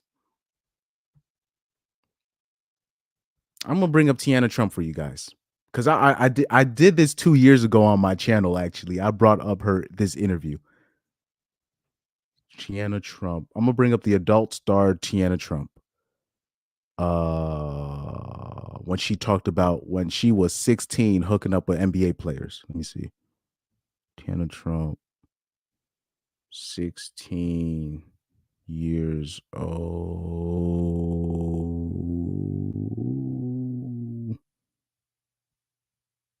And she said it was like a player on the Indiana Pacers. And what was interesting. Exactly. Yes. This was the video I was talking about. So this was in 2011.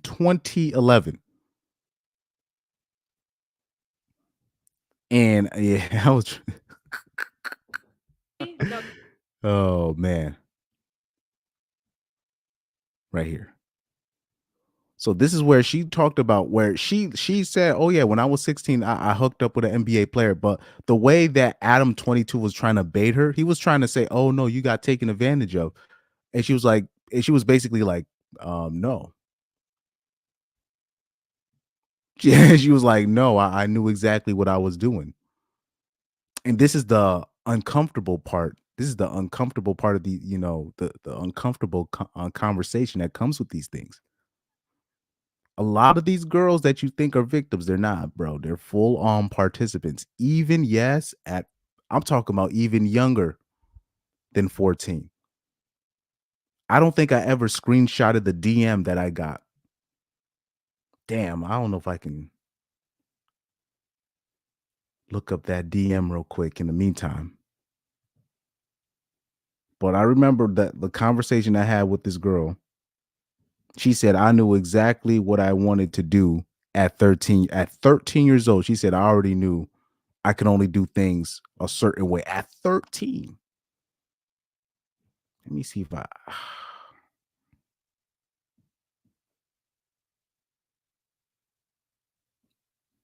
me see. Nah, that's not.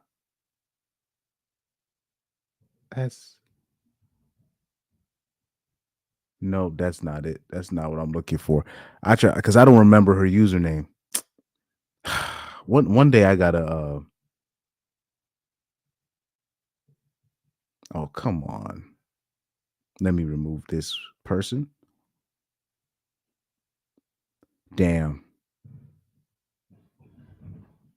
Because my DM list is way too long. Anyways, here Tiana Trump is going to talk about what she was doing with an Indiana Pacers player when she was 16 years old.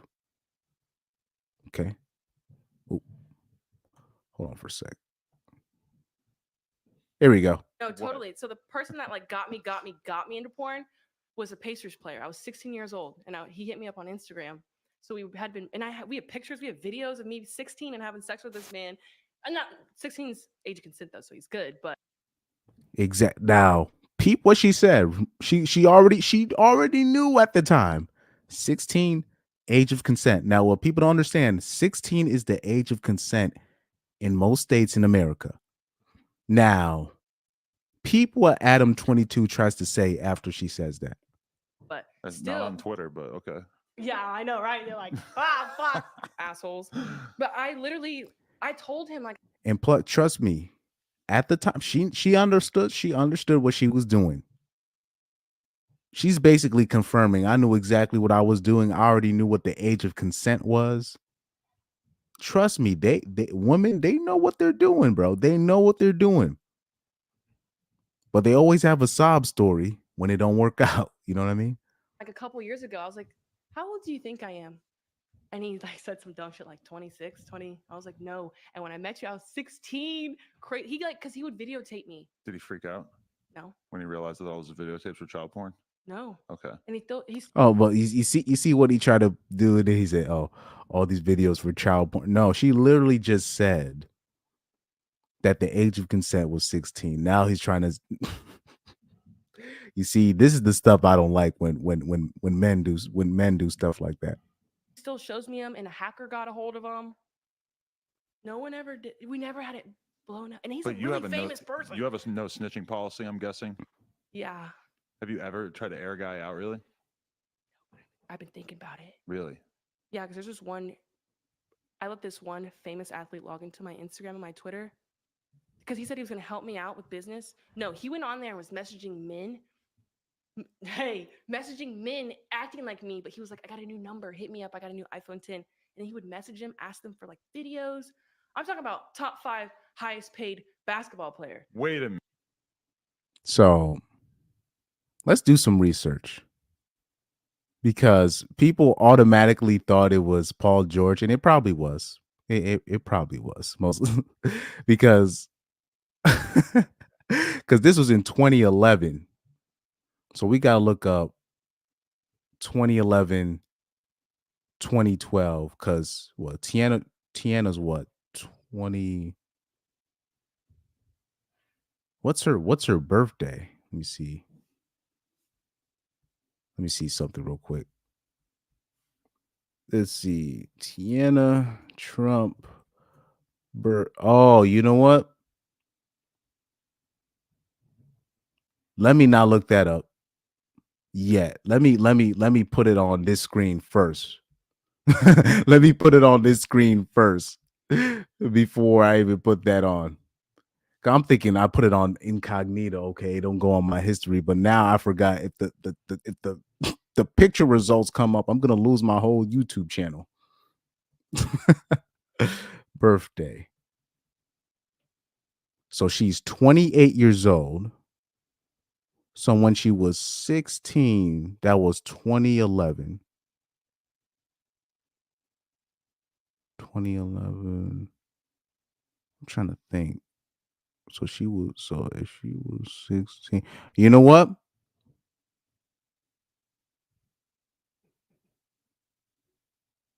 That means, let me see. So at 16, that would be 20. You know what? This must have been probably 2012, actually. This must have been 2012. This must have been 2012. Or 2013. You never know. So let's look up Pacers. Let's look up Pacers. 2011. Jesus Christ.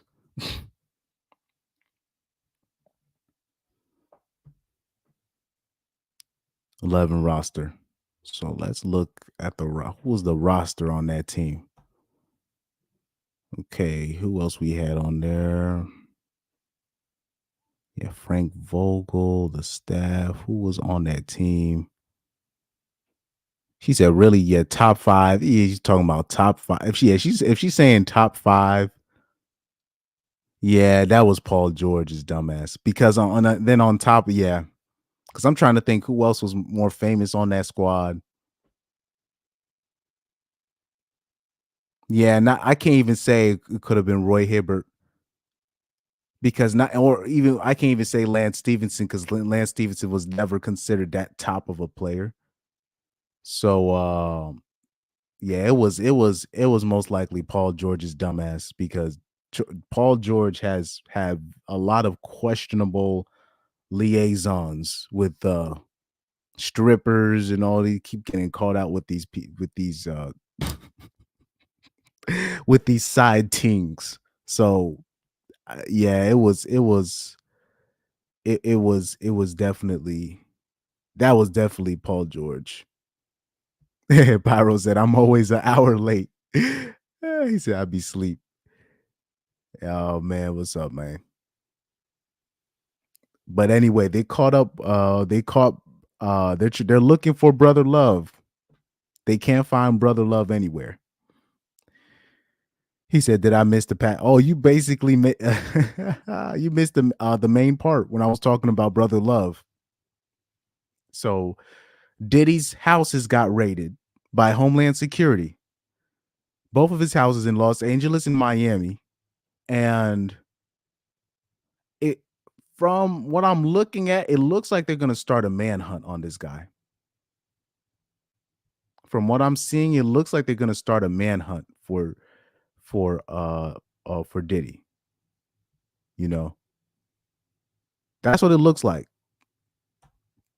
So here we'll show this again. People that were inside that mansion at the time that DHS or Department of Homeland Security made entry into this mansion and onto this property. And you saw the juxtaposition of these heavily armed vehicles and those very expensive luxury cars that are parked right on that driveway right there. So clearly a very different sight than we're used to seeing. But there you see some of the people that were inside that mansion at the time of So right the there, raid.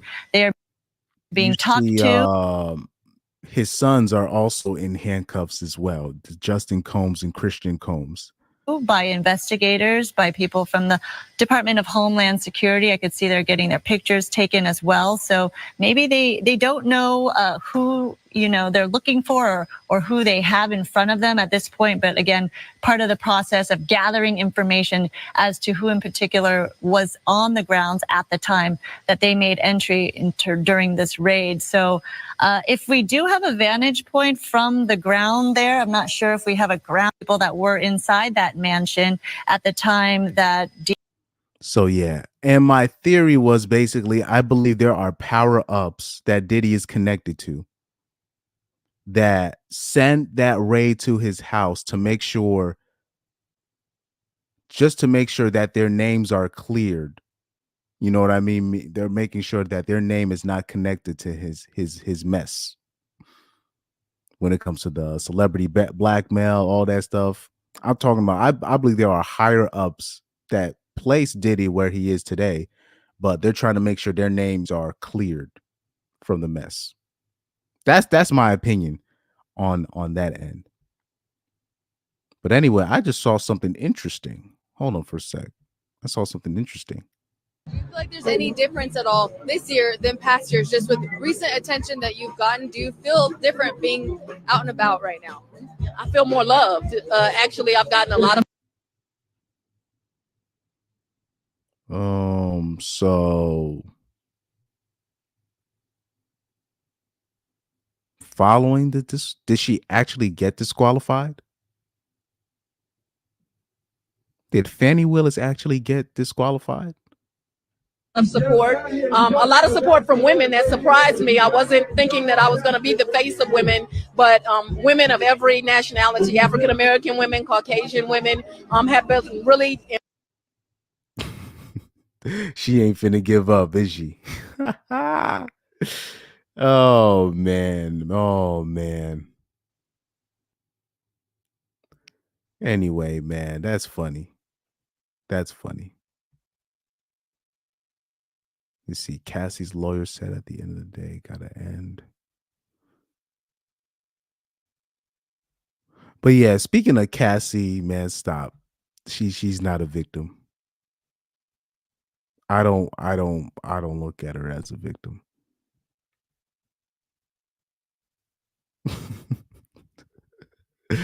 Oh man. Let me see. Tiana Trump. But yeah, that's all I have for today in terms of Diddy. In terms of Diddy. Now we're about to hit 8 o'clock. I was trying to sign off at 8 o'clock, but looks like we ended on time. That's one of the rare occasions I ended on time. Let's see if I have any videos via Twitter that I have to share. And I know I always say this, Twitter's a cesspool, so try to. Oh, look at this! Look at this, guys. Apparently, Leonardo DiCaprio got himself a new girlfriend this month.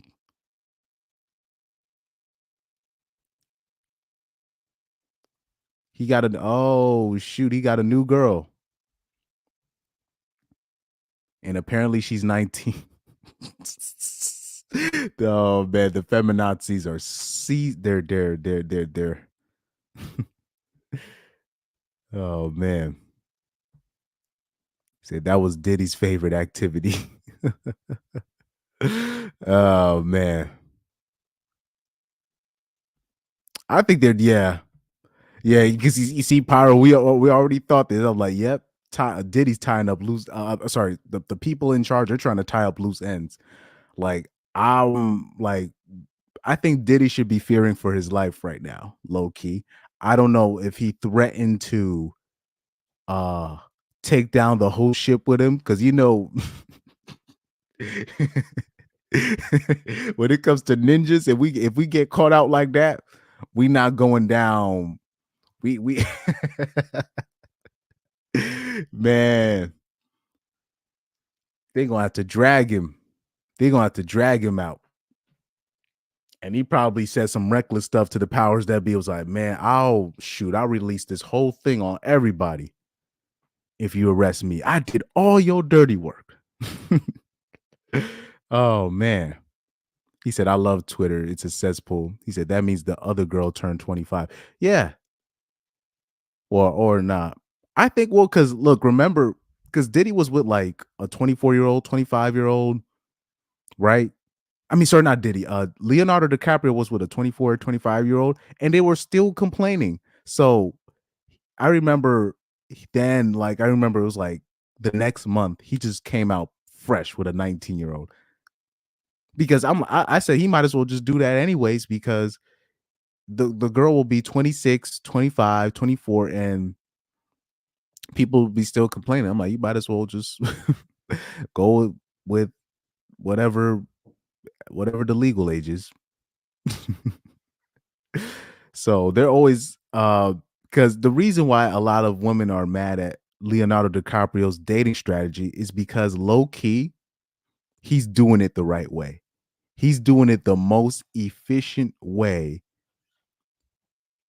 that a man, like if a man has power, low key, how Leonardo DiCaprio is doing it, that's how he's supposed to do it. And unfortunately, when you're dealing with a Leonardo DiCaprio, he's just proof.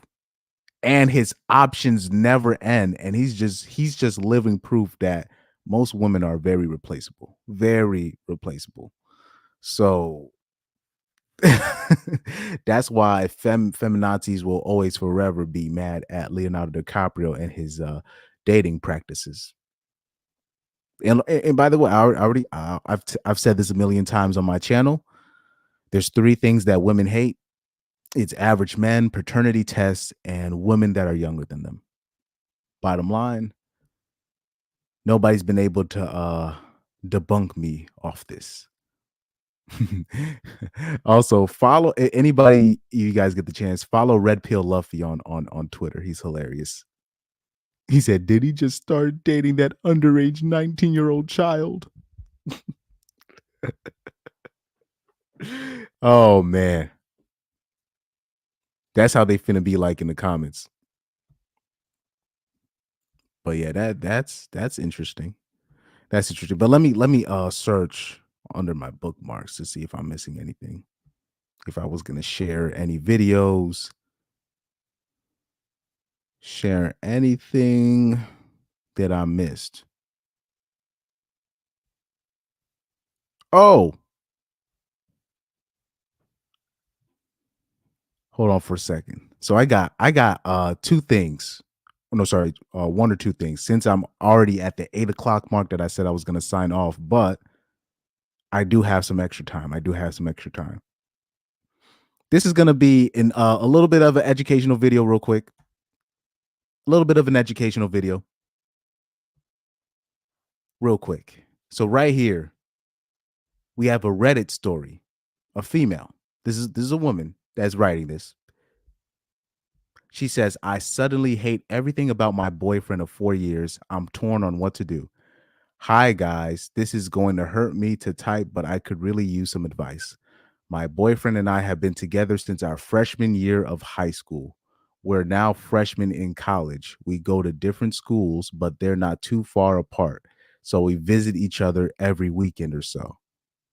I'll just get right into it. I think I may genuinely hate him. And it's so effed up because he's the sweetest, most helpful, most generous, just perfect boyfriend, meaning he's a decent dude. Probably not a Chad, but a good dude. He's a good dude. She says he's never been anything but good to me these last 4 years, but lately I've found myself disliking more and more things about him. The last time we hung out this past weekend, everything he did pissed me off irrationally. The way he stood, the clothes he wore, how he walked, spoke, his hobbies. I started thinking he was too thin, too short. You see, that's he's not a Chad. even if it is a Chad in high school, she would still have the same complaints. He was too thin, too short, not hairy enough, not masculine enough. Right there, that's kind of the key right here. That sentence alone, I already know what happened. I already know what happened. So just picking at every perceived flaw I didn't care about before. Yesterday, I found myself checking out other guys and desiring them when I've never ever desired people like that. Looks never even mattered to me. But despite these awful feelings, the thought of leaving him breaks my heart. He's my person. It's been 4 years and we were with each other through so much. I don't understand how I can go from love to hate like this, especially when the things I hate aren't even his fault.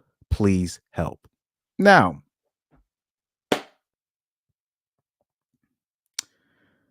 we already know what happened. Now, I hope that people don't go. I hope people aren't mad at this girl, and people might be shocked that I say this. I hope people aren't mad at this girl because. Hold on, let me see. Oh shoot! So right here, Pyro. I think did Pyro say? Because I think Pyro said the answer, if I'm not mistaken. Let me see. Yeah, right there. He's too basic. He said she listed all the qualities they hate in men as if there are good qualities in their minds. Now, let me already tell you what's happening. She's on college campus. This is what I always tell dudes. If she went to college, you might as well just break up with the girl. She going to college, just break up with her, let her go. Just let her go. Now, maybe I think she also might have left out that she's already smashed another guy. Even though I'll say this, I don't think she has yet, but she wants to. I'm talking about she wants to. Third of all, what I need men to understand, this is completely natural. This is completely natural, right? She's gonna if she's been with you through high school, right? You're not a Chad, but she gave you a chance. You've been with her through high school, puppy love, right? But as soon as she goes on that campus, I keep trying to tell, I don't care how loyal she was in high school. I don't care. She goes on that college campus and all the dorms are the dorms are co-ed. She on one of those big, especially she's going to one of those big schools. Because I went to a small school and I was still just blown away. I went to a small college and I was blown away. She's going to see those athletes strutting around. And they're going to be doing dastardly things. I'm talking about the male athletes. These are these are like seniors. These are like 22-year-olds, 23-year-olds, some 24, 25-year-olds on there. These are going to be basically the closest thing to grown men that she's seen so far. She's going to see them strutting their stuff, and she's literally going to be like, I'm missing out. You know what I mean? These dudes are going to come through the hallway doing whatever they want. She's going to be, her room is going to be near one of those football players, one of those basketball players, and they're going to be nice to her. Or not only that, forget the athletes. She decides to join a sorority.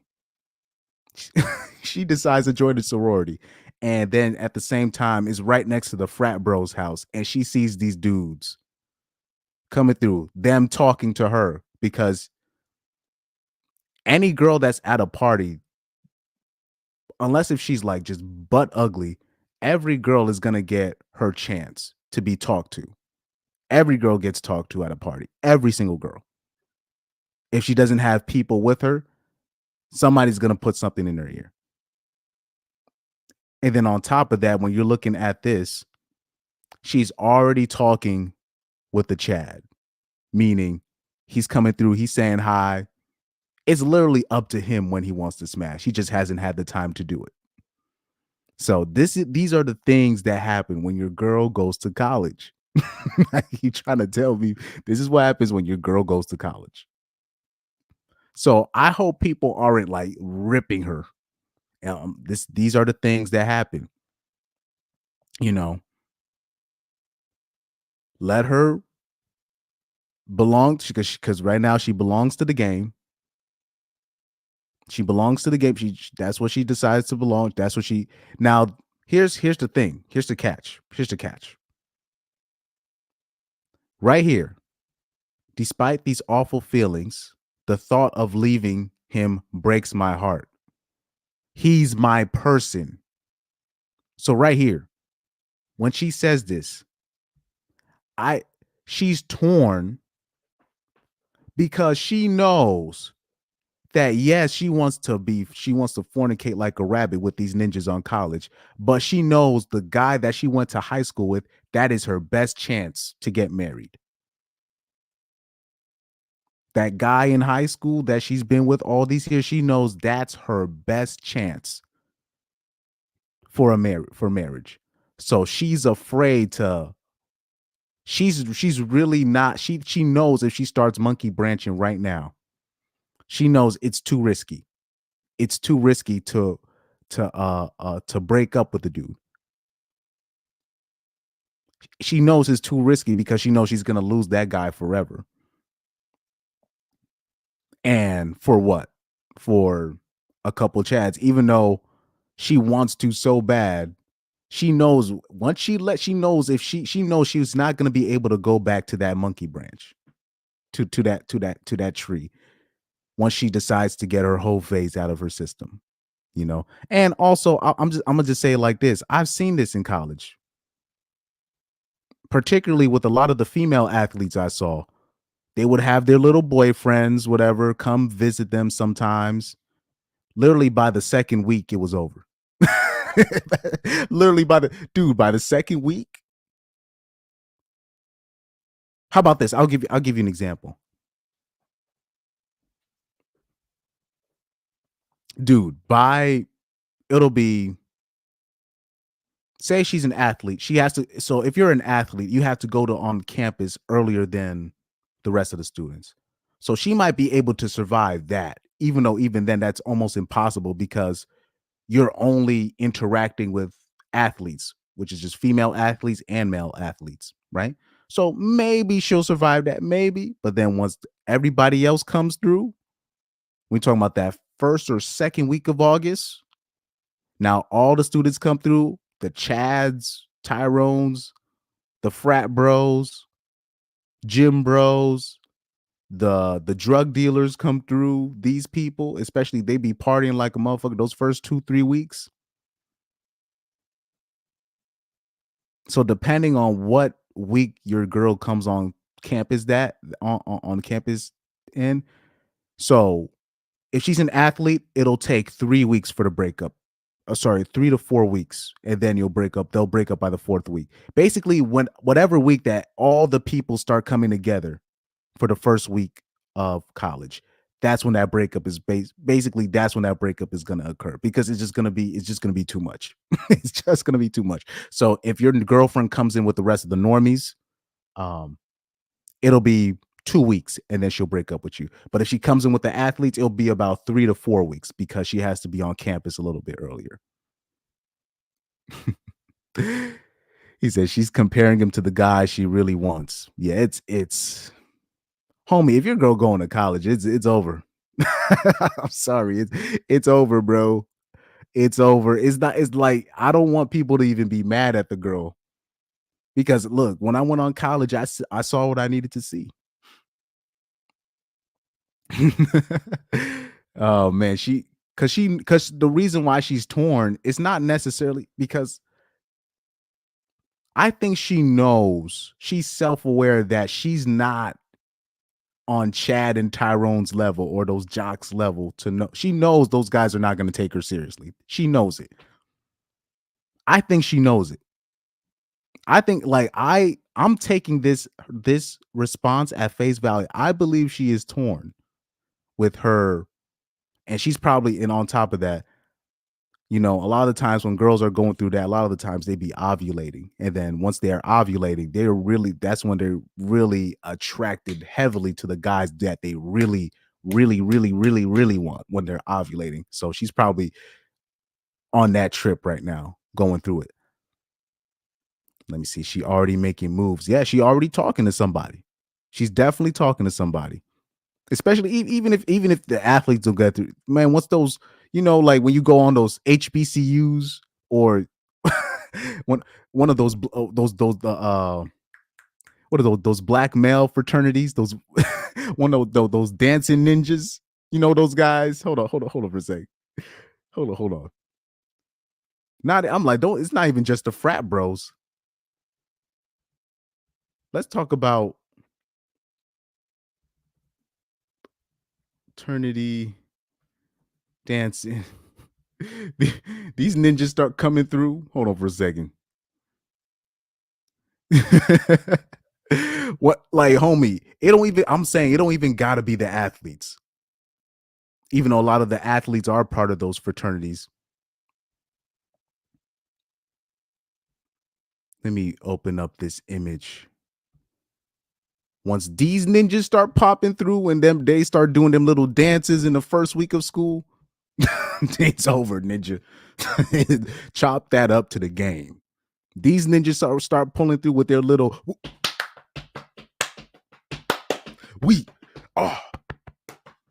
these ninjas start coming through. It's over, bro. Trust me, your girl is literally gonna be looking at them like it's a it's a free.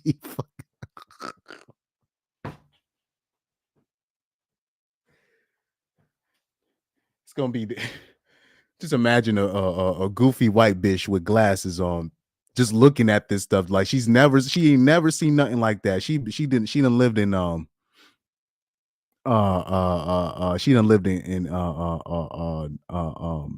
Westport, Connecticut her whole life. Ain't never stepped foot in New Haven or Hamden or Bridgeport. She don't know nothing about what those ninjas are like. And she go onto the University of New Haven campus for the first time. And she sees that, it's over, brother. It's over. She ain't never, this is a free circus. Oh, man.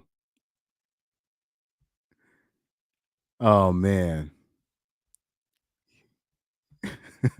He said, why date a college girl? Might as well take her to X-rated studios to get manhandles because it's all the same. Low key. And that's another thing, too. He said, Nick Cannon in his drum line. Oh, man. Oh, yeah. So, yeah, I remember reading the thread And yeah, there were women saying that they felt the same way on the Reddit thread and in the Twitter thread, saying that they felt the same. They Nick Cannon in his drum line. That's funny as hell.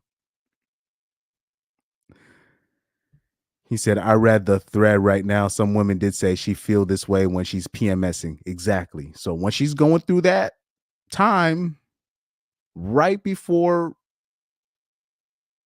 her period, they got that ovulation, which is about for a week, which was about 3 to 5 days or a week, but mostly 3 to 5 days. And, you know, then they see you got these girls seeing things that they never really seen before. They see these dudes come through and they do their little routine. Chop that up to the game, bro. Hold on for a sec. These dudes right here. These ninjas coming through with forget the athletes, because forget that. Once she sees the athletes, it's already over. But even if you think she can survive that, she sees these people, it's over, dog. They're gonna be doing their little things, whatever. Them girls gonna be around. They're gonna be seeing them dancing. They're gonna be so impressed. They just don't understand how impressed. Now, thankfully, at the college I was at, the dorm I was at, I didn't see it really. And whatever presentations that the black clubs would have, they would have it in the gyms and the lunchroom and whatnot. And I was in the athletes dorm, so I was very sheltered in that thing. Now, also, when you're looking at in college, because I didn't have that, because I was in the athletes dorms, and the athletes apartments was literally right next to the stadium where I was at. So the common dormitories, right? That was on a whole other campus. That's where I had most of my class. That's where I had most of my classes. So at that main campus where the main dorms are, the way the dorms are built, most college dorms are built, you'll have a hallway, right? Male, female, male dorm here. The door for the female is literally right across, but the shower will be right in the middle of everybody. Damn near right in the middle of everybody. So you got the male showers, and then you got the female showers, but it's literally right next. Everything is right next to each other. Everything's right next to each other. It's just gonna take one ninja coming out with his towel. The ninja gonna be, or the white dude's gonna be, or the Slovakian dude or Mexican dude is gonna be like 6 foot forever. He's gonna come out just to take a shower, and it's gonna be over. That's it. Meaning she's just gonna look at that dude, and she's like, and she'll have her little boyfriend at home, and she'll be like, I can do way better. And I'm telling you, and even then, like on my campus, like I told anybody that remembers, I told the story about the girl. Like the first week, we knew this girl. The first week, this girl we knew personally that was in my dorm room, that I had to kick her out of our room because she smoked up the whole room. This is another girl, mind you. It was like the first week, she already slept with like 5 different guys. First week. I know at least 3 of the people that she did that with. And then it was like 2 other people allegedly. It was so bad, but she had a boyfriend. She was from Stanford. She was from Stanford. She had a boyfriend already, a black boyfriend too, mind you.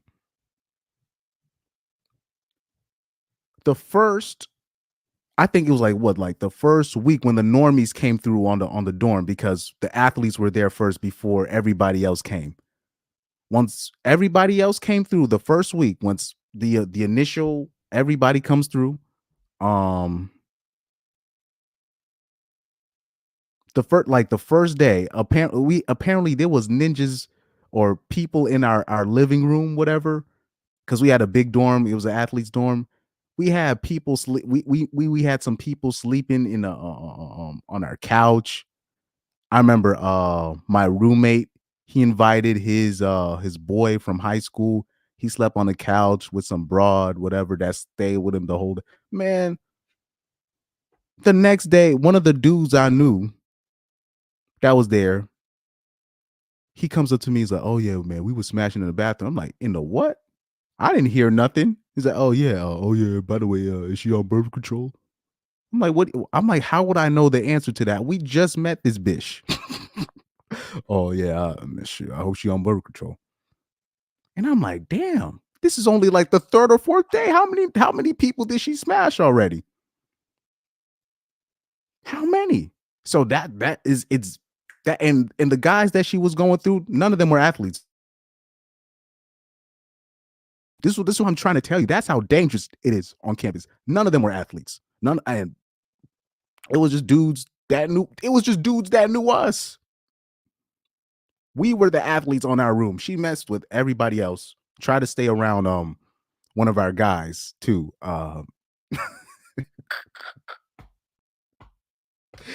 Oh man. So because in our room we had one basketball player, that was my roommate, with a lacrosse player up top, but he ended up moving to the living room to move his bed there eventually. And then in another room we had two football players, but it was all one big room. We had like a big TV, we had a kitchen, a fridge. Oh sorry, we each had fridges. Sorry, we each had fridges, but we had a microwave. We had a a sink, shower, all that all in one room. You know what I mean? But I'm talking about that girl went through, she didn't go through us. She went through the people that knew us already. This is what people don't understand. It's almost like I'm like, how the hell we already got a groupie girl the first week? we already got a groupie girl the first week. It's like it's ridiculous, bro. Let me see. He says she's going looking and saying, "I'm hungry for some dark." Let me give you guys a different example. Let me give you guys a different example. Instead of the ninjas.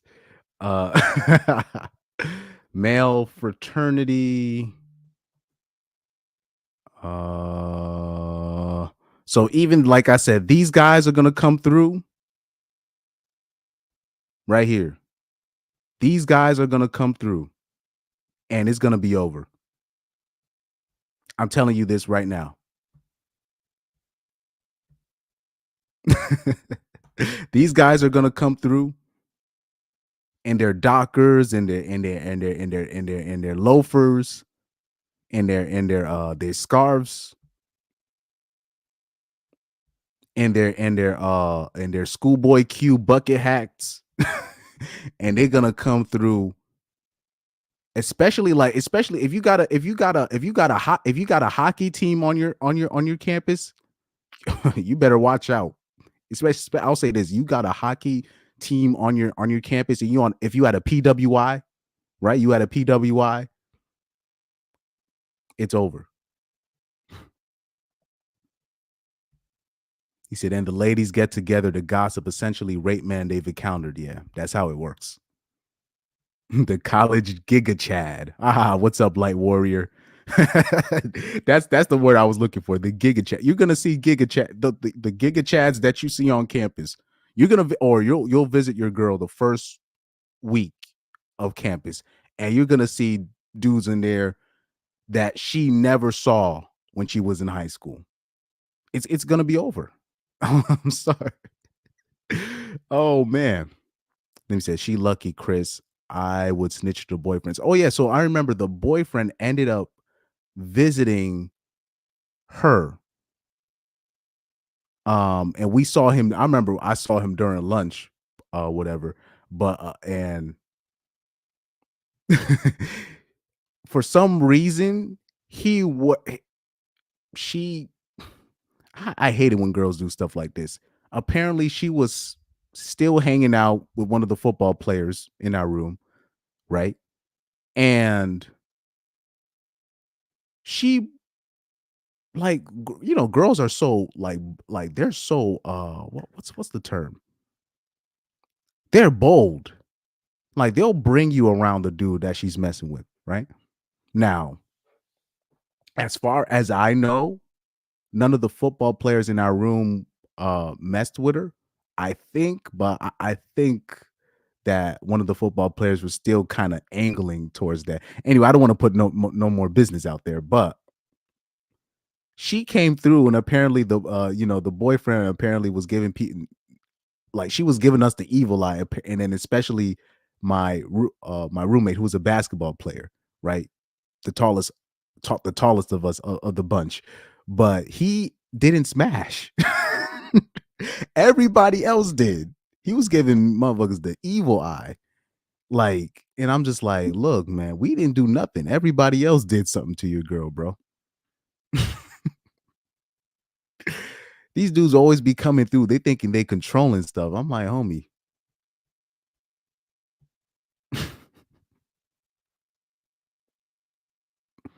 Like, now, thinking back, I don't remember what I thought about the girl, but I remember I was mad at her because my parents had visited my dorm, but they stayed in the lobby and they had brought me brownies or whatever. And then they were just like, "Oh, do you mind if they asked me like, "Oh, do you want us to come to your room?" And for some weird reason, I was just like, nah. I don't, even though, like, all of my roommates are cool. I'm talking about beyond nice people, like beyond nice. Beyond nice. I'm talking about the things that they've done, they did not have to do. You know what I mean? So I was like, nah. Man, I went up there with those brownies, right? Yo, that when I opened up my room, you'd have think Snoop Dogg and Lil Wayne and them people was in the room. All the smoke came out like it was. I was like, yo, what is this? I was like, I was literally like, yo, what is this? Snoop Dogg in the green room or something? What are y'all doing? And it was just that one girl smoked out everything. I'm like, like, this whole shit is smoked out. So I think people knew me as the cranky pants in my dorm, in my opinion, because especially I remember, like, even later on in the year, it'd be like random people coming through because my one of my football roommates, he started smoking a lot of weed, whatever, and they would come through, but it would be like 12 a.m., 1 a.m., and you could smell the weed coming through the vents from the living room. And I'm like, y'all ain't got nowhere else to go. Get out of here. So I was very cranky on that end. So I'm not even gonna lie. So I think eventually, people started knowing me as like cranky pants at that end, because I was like, because the girl was like, oh shoot, I'm sorry. I was like, what do we do? Dude, I opened up the door and you would have thought it was like like when you were in high school and everybody was vaping, right? It would be like 20 dudes in one near the bathroom stall, and they're all vaping with like one pen, and like the bathroom is full of smoke. That's you just open up the door. You just open up the door, you're just like, oh my God. He said, I would be pissed. Don't you have a bed? Dude, let me tell you, if you want friends, just have drugs. I'm talking about you have absolute. What did Anthony Joshua call these people? What do British people be called? Waste men. Yeah, British people have me laughing when they be calling people waste men. Straight up waste men. All up in your spot, doing nothing. Doing nothing. These were people from the common dorms, right? These were people from the main dorms, and they would come, take the bus, take the 5 to 10 minute bus ride from the main campus to our campus, just so they can be all up in our in our quote unquote spacious dorm. But I do not want these these losers all up in my stuff. He said, all aboard, no ticket, no problem. Choo choo. That's the thing too. People think that if the girl is fat, the football team still won't run a train on them. Guys, like trust me, like it's be girls that look despicable. I'm talking about they look despicable, bro. And it'll be like a D1 football team too. A D1 football team will run a train on that girl. And you would never think, you're looking at the girl, you would never think she would do something like that. Or you'd be like, there's no way. Absolutely no way. I'm talking about, I don't know if I can bring up an example, but people don't understand like this, because like the football players, the basketball players, but these guys don't really have standards like that. They do stuff like this all the time, unfortunately. Now I can never see myself in a train. I could never see myself in a train. And when I was propositioned with it, because I got tricked. This girl tricked me. She was like, oh, do you want to? I was literally like, I thought it was just going to be me. I was like, I thought it was just going to be me. I just go into her, her dorm. Well, it was an apartment on her end. I come through on her spot, and I see all these ninjas all up in there. And I'm like, I thought it was just going to be me. She was like, oh, my bad. I was like, oh, I can't, I thought it was just, or I thought at first maybe they would just be waiting on some turn, but then I started putting two and two together. I'm like, oh, she want all of us coming through on her. And I'm like, oh Lord, here we go. I'm not a part of this. But the funniest part of that was this random dude came through because she wanted all of us to smash, right? And then this random dude pops out of nowhere, pulls his pants down, and he was like, yeah. And she was like, not you. She was like, not you. I was like, damn. I said, that dude's gonna, damn, he's gonna hate you. Oh man, he said that's why gentlemen always rub her up. Oh, I remember one of the guys on the soccer team, because he was in another dorm across the street from ours. But those were more like the apartments, the ones for those are the ones for the upperclassmen, like the apartments and whatnot. And I remember we had to stay with him. I had to stay with these guys, whatever. This was post season. This was not pre-season. This was post season. This was after season was over. I went to these guys place. This dude had his roommate. He had caught something.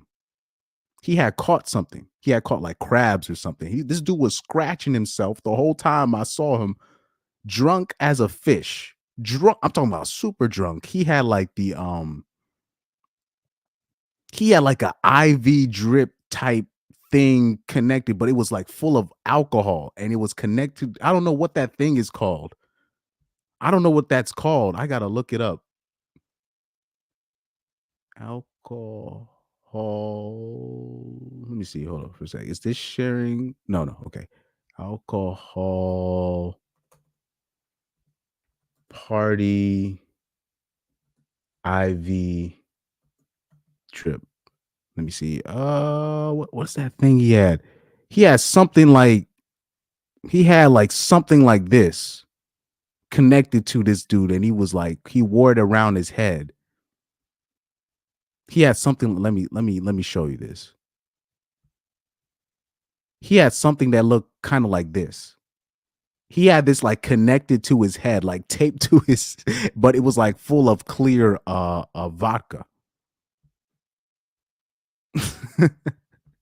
He had that and he was going nuts. I'm like, and I told the team captain at the time, because he was just appointed the captain because we're entering the new season before the spring season. And I was like, yo, you gonna get this guy under the control, because this dude is making me uncomfortable, because first of all, he's scratching himself the whole time. Second of all, he's talking nonsense. And then mind you, this is a white dude too. So he comes in. He said, I don't know what this girl gave something to me. Then this dude starts crying. And I'm like, yo, you better get this guy under control. This dude starts crying, going crazy, like, this bitch gave me chlamydia. He starts screaming. He goes on the porch. This fucking he literally, I kid you, he literally said this. I shit you not. I shit you not. He said this verbatim. He said, this N-word gave me chlamydia.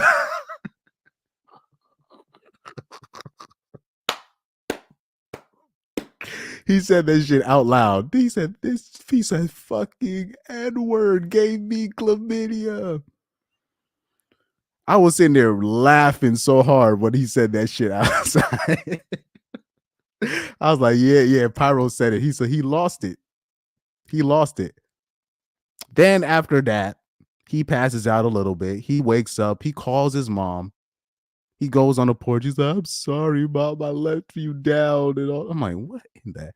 This dude was he lost it. This dude was completely lost it, man. I said, you see, this is why I don't be around people like this. This is why I don't do this. The only reason why I was up in their apartment, because it was the two seniors, they were graduating. It was this guy, the black dude, I knew the guy. The guy, his name was V. I don't want to say his full name because he got married that same year. He let me borrow his cleats on many occasions for practices and whatnot. But the new captain, the guy that I talked about, I remember I talked about him earlier in one of my earlier streams when he said that his girl set him up with a threesome with the hottest girl on the soccer team. So that was the guy he was the new captain, and he apparently that was their room, but the roommate was that guy. He lost it, bro. He was gone. I think this was in either February or March of 2017 this happened. I was like, yo, this dude, I can't be around you guys like that. Oh man. But then as soon as he said that, so I was like, well, at least I know somebody on fuck it. I'll put I don't remember the hall, the name of the campus. I said, okay, someone from blah blah hall. Looks like a black girl from this hall is spreading something around. Thank God I know this. Thank God I know this up front, you know. V says STD in America seems rampant. Yes, well, people don't understand. I'm talking about, it's interesting because the sexlessness amongst young men is like damn near decreasing like tremendously, while the STD rate is rising exponentially amongst young women, and people cannot put two and two together. They cannot put two and two together that most women are messing with the same group of dudes. He said, so you don't have to catch anything. But yeah, like, I don't know why people can't put two and two together. It's like, they talk about the sex, how young men are just not having sex at all. A lot of men, what they said, 18 to 30 are still virgins, like a third of them. And then the rest of them are not even sexually active in the market like that. Yet I'm talking about a significant increase in STDs amongst women. And so much, like now they're saying like 1 in 4 women have herpes compared to like 1 in 10 men. So just off that math alone, just off that math. So 1 in 10 men have herpes. That's literally 10%. 10%. Then 1 in 4 girls have herpes. 1 in 4, and then you'll take like there's a specific demographic of women in America. It's over 50% of them have genital herpes. Over 50%, a certain demographic of women in America. I'm not going to say any names. They have over 50% of them have genital herpes. So I don't know why people can't put 2 and 2 together. They still want to blame everything on the on our space and the incels, and they're blaming this is how idiotic the average American is. They blame everything on incels and virgins, and I'm like, they're not even participating in the game. How can you blame somebody that's not even playing the game? that's like uh I don't know what's the perfect comparison, but it's literally like, imagine imagine you play your rival high school, you end up getting smacked at by your rival high school, and then you blame it on the chess club. This is what the average normie Americans do when you hear them talking about, oh, these incels and these virgins. I'm like, or even people in the RP. I'm like, you're blaming people that are not even participating in the game. But yeah, these stats are true. These stats are true that I said. These stats are true. These stats are true. Because if you're a man of status, they don't care. If you got money, they don't care. And on top of that, what people got to understand, when you're messing with, if any of you guys, I haven't made this mistake yet, but if you're messing with a girl via IG, you're messing with the Instagram girl. Obviously, still, even though the average normie girls spread the most STDs, but I'm telling you this: the girls on Instagram, they let the basketball players that they let hit, and the athletes, those guys, they don't use condoms. Most of them don't use condoms. Unfortunately, that's what it is. Most of those guys, most of the athletes that be messing with these Instagram chicks, they don't use condoms. And in general, most men don't use condoms anyways. Even if they do use condoms, that people don't use it correctly. Like, they'll already be making out with the girl.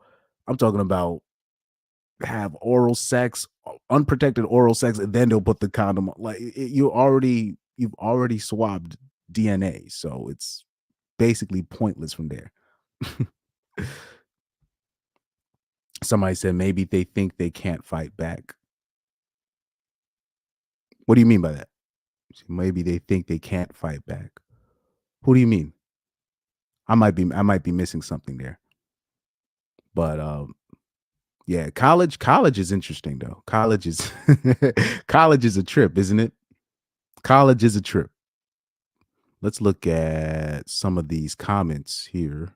Share this tab.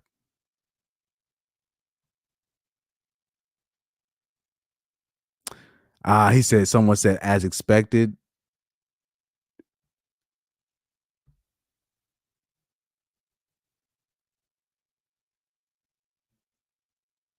Oh, she's off the birth control.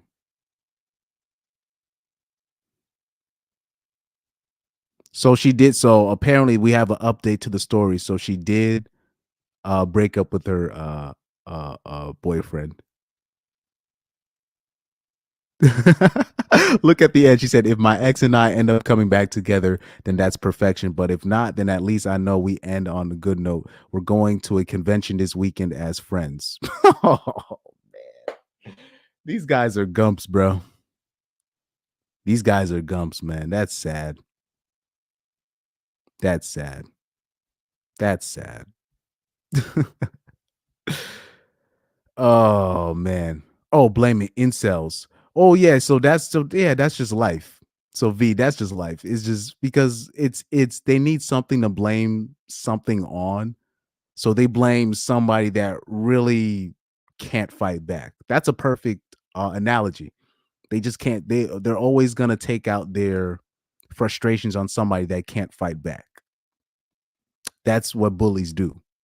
You know what I mean? And so normies reach for the lowest rung, the lowest hanging fruit that they can kick at, and it's the incels. It just I'm talking about people talking about this guy's such a loser, you're a loser, or you're a I'm like, so you're thinking this guy is the cause of all the problems and he's not participating. He's not even, I'm talking about he's not even a participant. Not even a participant. But these guys or the people in the RP space or the manosphere, these guys are living rent free in these people's heads. And they have like, they're like not even part of the equation. Not even close to part of the equation. Not even a participant. And you're like, oh man. They're just like, it is frustrating. But and on top of that, what doesn't help though, because I will say this, I will use my platform, and I'm not saying that incels don't have weirdos or they don't have racist people in there. They don't have people that are weird, that have mental problems. But look, I'm not afraid to be in public to be like, look, why are you guys picking on the alleged incels or the virgins? They're not the problem. And now, did you see the stats that came out about the OnlyFans stats? Did you like, because people want to always blame virgins and incels and whatnot. Do you know that most of the male users of OnlyFans, they found out 90% of those the male users are married men. They found out they make up 90% of the male users on OnlyFans, married men. And I was trying to tell people, the incels or the virgins or the so-called losers you guys like to talk about, they don't have the discretionary income to spend money on OnlyFans thoughts. They're using their money on video games, on V-Bucks, right? 2K VC, FIFA Ultimate Packs, Madden tokens, XP. That's what they're spending their money on. They're not spending it on OnlyFans thoughts. Those are married men doing that because they have the indiscretionary income to do that. Most young men don't even have that kind of money to do stuff like that. And on top of that, particularly when you're dealing with the incels, right? The incels. These are just people that refuse, meaning this, they refuse to pay for a hooker. those are just guys. They're like, I refuse to pay for sex at all. I refuse to even better. Like they refuse to even better themselves as physically, because they're just they're looking at it like, why go through all this trouble? And I'm only gonna get like, but my jawline is this way, or my hairline is this way, or I'm a specific skin tone or skin color, or my face is deformed or whatever. So they just feel like the juice is not worth the squeeze on that, and for them to even try to even put money into the equation. Because like, if you have paper, it's impossible to be an incel. It's impossible. If you see a dude that has a lot of money and he's still a virgin, that's just a guy that he's looking for genuine love. That's just a guy looking for that's what you call a hopeless romantic. And he doesn't want to lead with his money. He doesn't want somebody that's there only for his money. That's really what an incel is. Because I know there's a lot of dudes that have money and they're still virgins, but they're always saying, look, I don't try to lead with my money. I'm like, well, you ain't gonna get no hoes. Because most women in America are for sale. So it is what it is. He said, how's the stock market in America this day? Technically, it's already crashed. and multiple times over, and the Fed or whatever, whoever controls this thing, they've basically inflated, they've artificially inflated the stock market. They've artificially put points in the market to keep this thing afloat. But really, we've already crashed the market a couple times. It's just the administration they don't want to admit that we're in a recession, but we clearly are. We're clearly are in a recession. They just don't want to admit it. Everybody's struggling. But I'll say this: the top corporations, like the top corporations, are making a bag. I'm talking about, it's a real situation where like the rich have got exponentially richer, and but everybody else has suffered. Literally everybody else has suffered. That's how the market is going.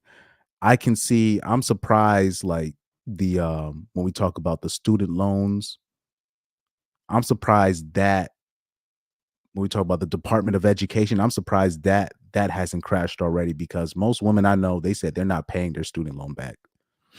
And most of the student loan debt is held by women. So that's going to eventually come crashing down. The housing market is about to crash. So it's only a matter of time. Everything's just a matter of time. They're just everything we've done in America since the early 2000s, we've just been kicking this can down the road, and now we're gonna everybody's gonna suffer from it now. Especially when you're talking about 2030 and beyond, it's gonna be a complete shit show. 2030 from the year 2030 and beyond. I will say this: after the 2026 World Cup gets held in America, after the 2026 World Cup gets held in America, we're gonna see how bad of shape that we're really in my opinion. But anyway, back to the story. It looks like the people in the comments section have talked her off the ledge, and now she doesn't feel evil anymore. And now she's discovered her dual mating strategy.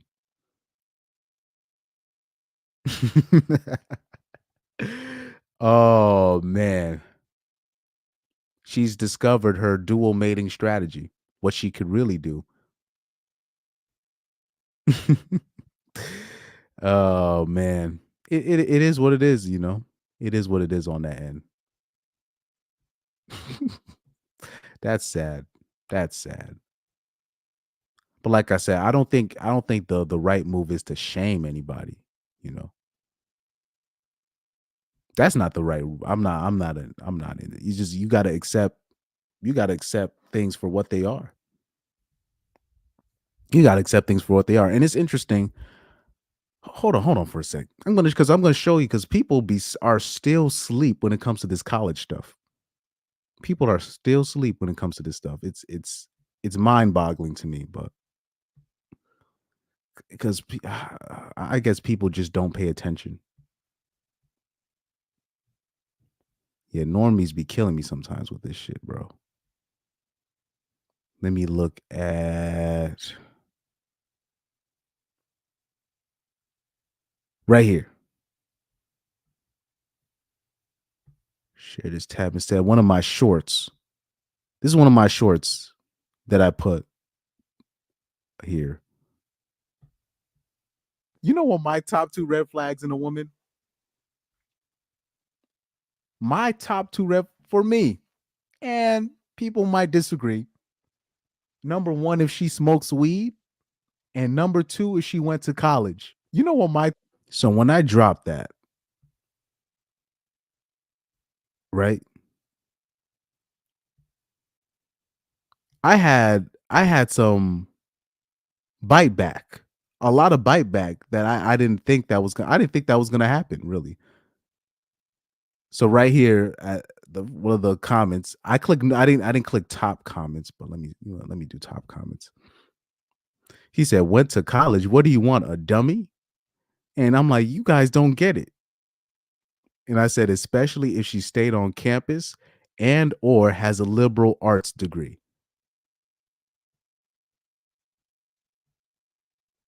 And it's clear that there's a lot of people that still don't understand the stuff that happens in college, and not just physically, also mentally. When we talk about the professors that are on college campuses, I've seen the brainwashing really take place.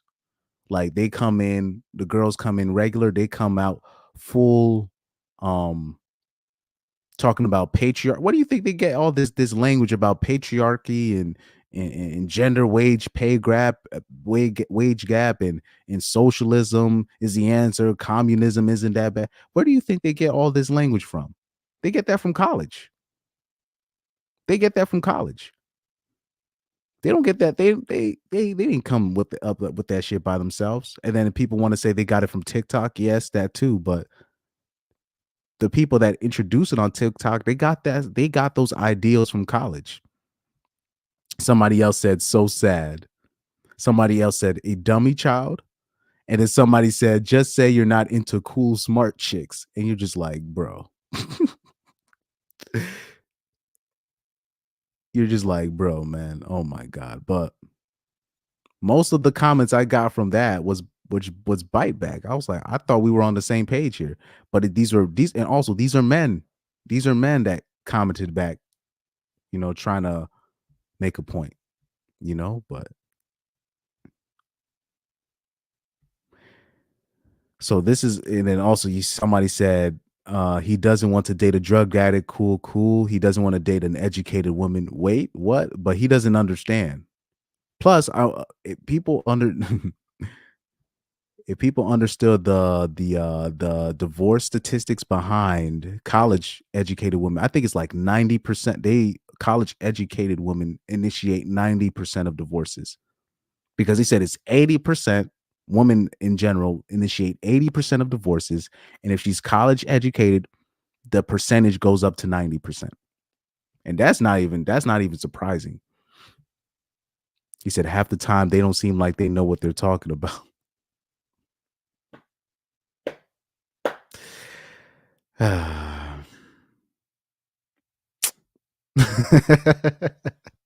It is what it is. They don't know what they're talking about. Absolutely no. They have a lot of these people. They have no clue. It's either that or a lot of these people, they just don't. And then right here, you see, because most of the comments I had on that take said it's the dumbest take I've seen in a hot. So a lot of the people, most of the people were opposed to this, and it's all dudes too. Somebody said dumbest take I've seen in a hot minute.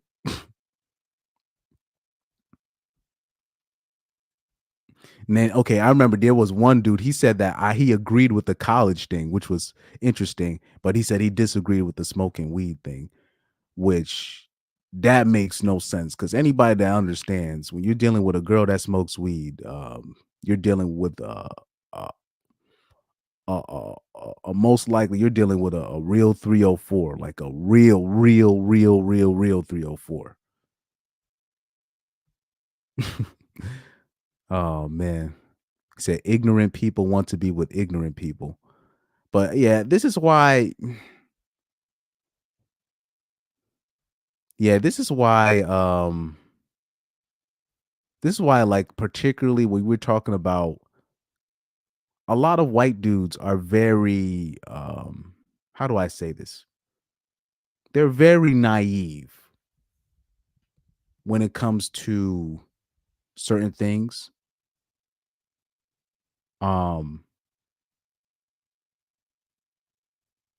Like they don't like they're very like when you're talking, well, especially if I'm dealing with a Caucasian conservative, they don't understand why. They think it's black men's choice that they're liberals, that they're voting, that most black men vote liberal, or why there's not a whole lot of open black male conservatives. They think that this is something that black men really want. They don't understand how things work. Is if you're an open black conservative, you ain't gonna get no punani, none from not from no not from no black women. And then on top of that, you could be if you're a black man in general, and you don't act like what they portray you as on TV, you'll have people that are not even of your race talk about you're not a real black person. This has happened to me on multiple occasions. So people don't under like the average Caucasian conservative man, they don't get it. They don't get it on that end. And unfortunately, they can't put two and two together, because now they'll ask questions. Now they'll be like, okay, we got these Gen Z boys in high school. Why are most of these guys identifying as non-binary or they're transitioning and all this stuff? And I'm like, God, when you spread that liberal stuff, they always aim it at the woman, because men are going to acquiesce to what women want because they want to get laid. So they saw what they could do with the black community. So they saw what they did with that. And then now everybody else is going to suffer from that, because now they're spreading it everywhere. So now you got most of these boys coming up, right? I'm sorry, a lot of these boys coming up is either they're full soy boys, male feminists, or they're Andrew Tate fans, who I'm not really a fan of in the first place, but they're like fully quote unquote based. But there's no, like, when we're talking about people in the middle that are like maybe conservative leaning or liberal leaning, that's gone. It's either they're left or they're fully right. Let me see anything here. He said these 304s. He said these 304s be dirty.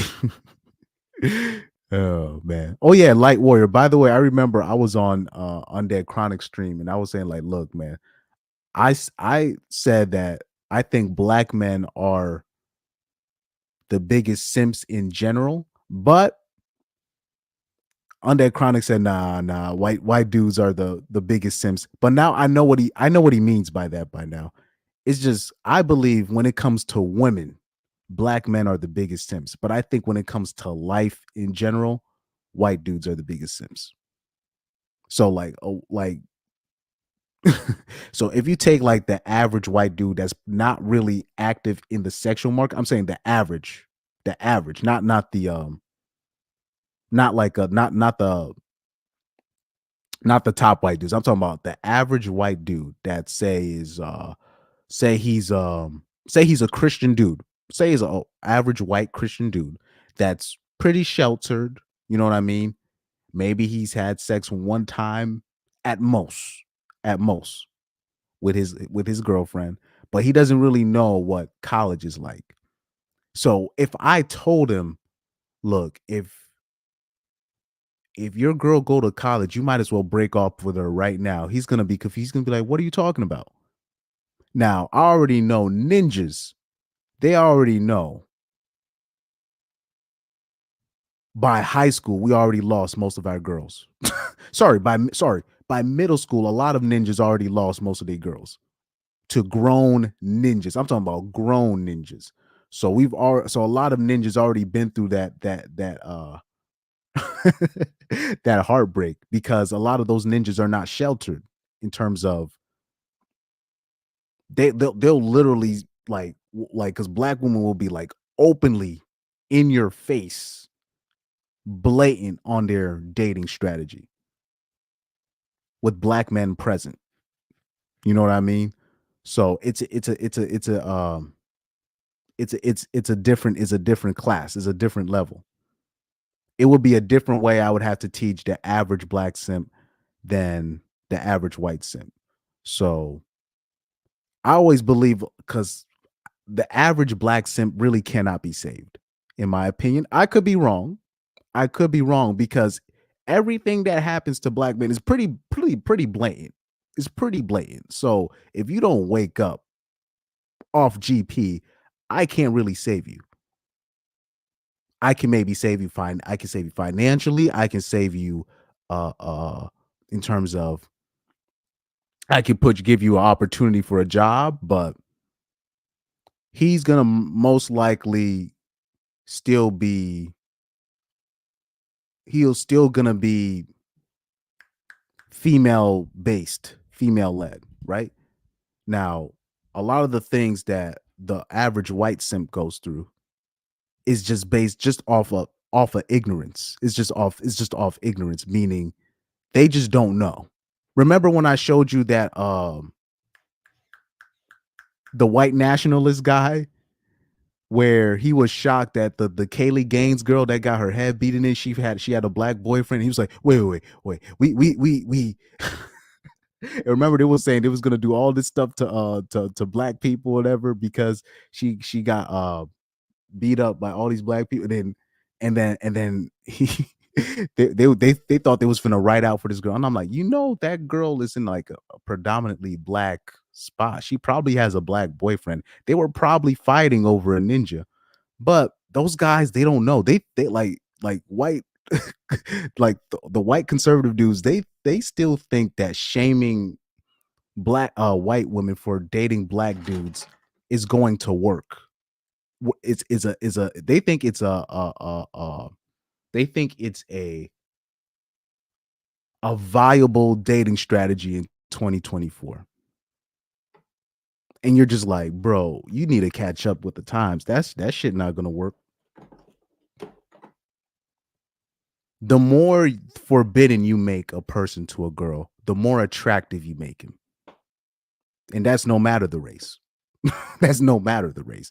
The more forbidden, the more you make him like, you can't be with this guy, the more attractive you make him in the eyes of the girl.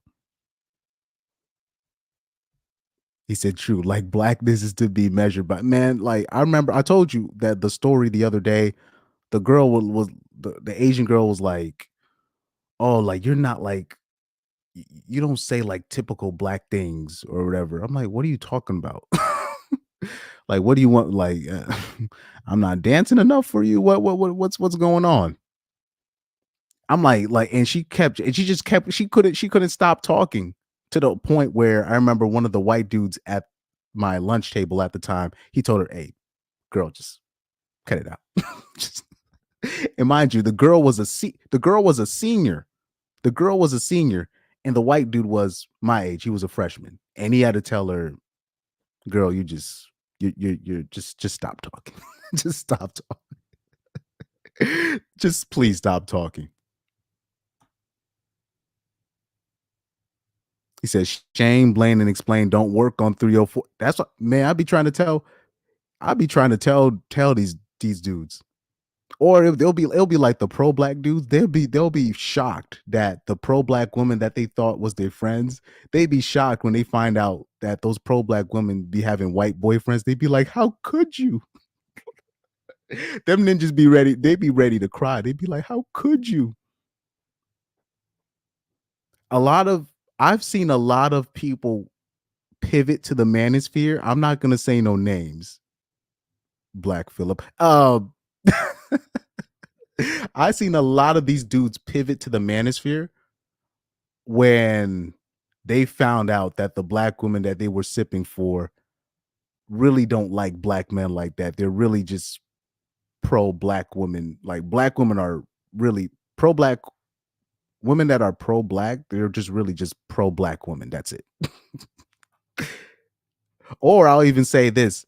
A lot of your favorite pro-blacks today are only pro-blacks because being pro-white didn't work for them. They already exposed a lot of these dudes and women on Twitter. So it's interesting how that works. And I won't mention any names on that end too. I'll leave that alone. But yeah, I got that a lot. I'm talking about not only from ninjas, but I get it from white people, from Asians, Hispanics. You know what I mean? So I'm telling, if you are a black person, look how they treat Candace Owens.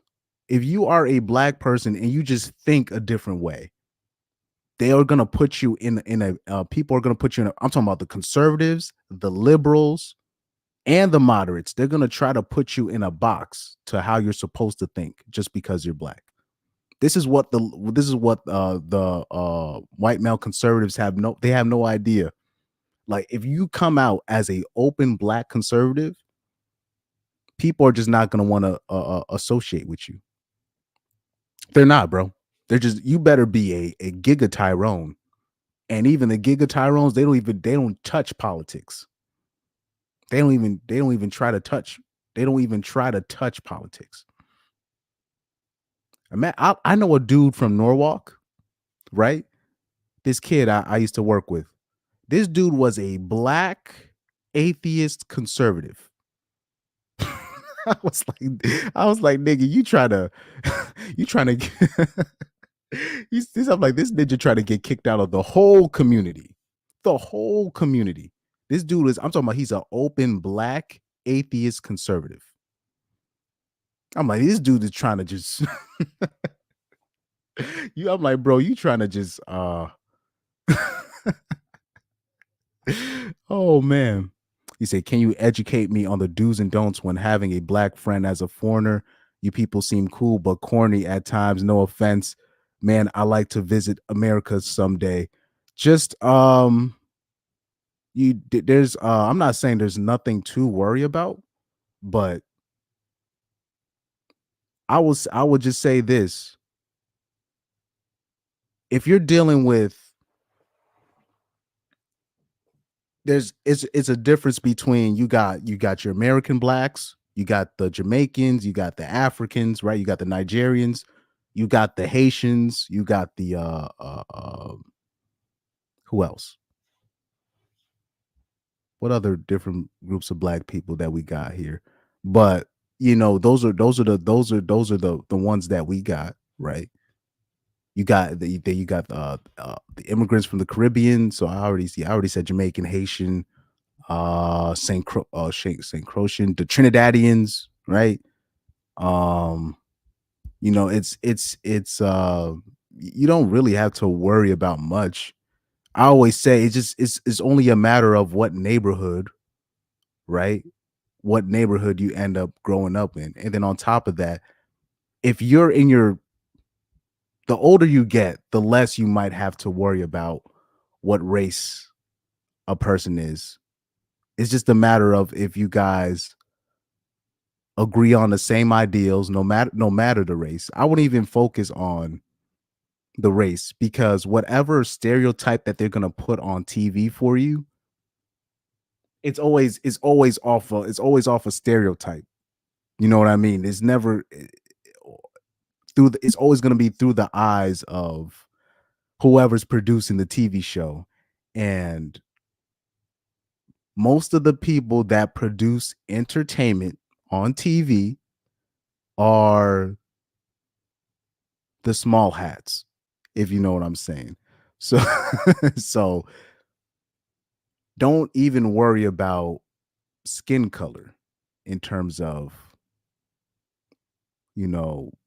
when making a friend. When it comes to me personally, I don't even worry about skin color when it comes to making friends. Now, obviously, I observe people's differences and whatnot, but I believe when you vet people for a while, you'll see who the good people and the bad people are. Just by standing back and watching them for a while, you'll see who the good and bad people are. If you're already coming in thinking somebody's going to be a certain way, that could lead to a trap. But I'll say this. If you're dealing with a young black man who is single mother raised, it's a wild card. It's a wild card. I'll say that. I won't even lie about that. If you're dealing with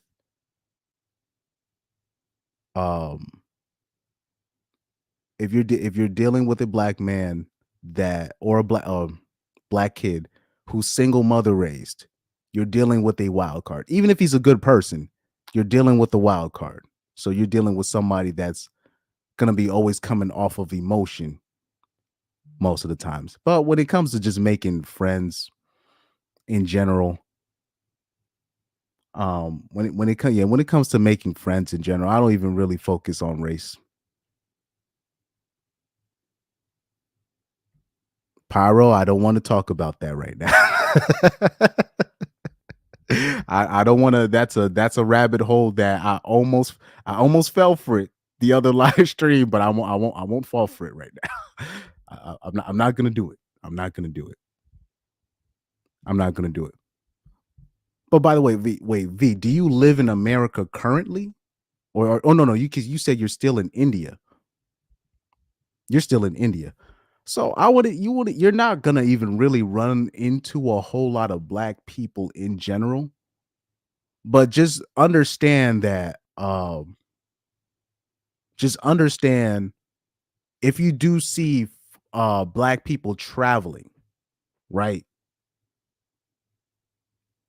Most likely the type of black people that you're gonna run into is not what they portray via TV. I'll just say it like that. I'll just say it like that. Like so if you do see, because since you're in India, so if you have black people traveling to the part where you're living in, where you're living in, or if you see like some black people being tourists, it's not gonna be what you think. Off GP. It's not gonna be off what you think initially, in terms of what you see via TV, what you see via the music. You know what I mean? It's not gonna be what you think. Pyro said, I have a terrible feeling about the small hats. And we'll just end on that. We'll just end on that. We'll just end on that because I went way over time again. But man, thank you guys, man. Thank you for tuning in. He said, I know you're all cool. Yeah. You don't have to worry about it. That stuff. Like I because for some reason I was thinking about like if you lived in America, but if you're still in India, the ninjas that come through is not, they're not gonna be on no BS. Not through India. Now, black women, I'm not sure. I'm not sure. Now, if the black woman is there with her man, she'll be straight. But just black women just traveling in general, I don't know. Particularly if they're yeah, that's a whole nother story.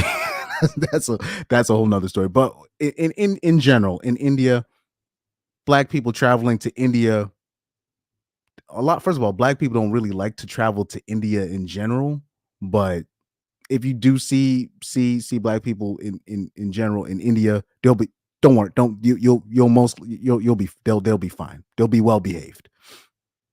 All right, man. But yeah, man, I'm gonna catch you guys later. Thank you guys for tuning in, man. Shout out to you, Light Warrior. You gotta get back to work. I feel you. Pyro, shout out to you guys, man. Thank you, Garrett, for tuning in. Rocky, thank you for tuning in. V, thank you for tuning in. But yeah, thank you, bro. Thank you. And I gotta call you V because I don't want to fuck up your name. I don't want to fuck up your name. All right, man. So peace out, guys. He said, I don't think I can say ninja though.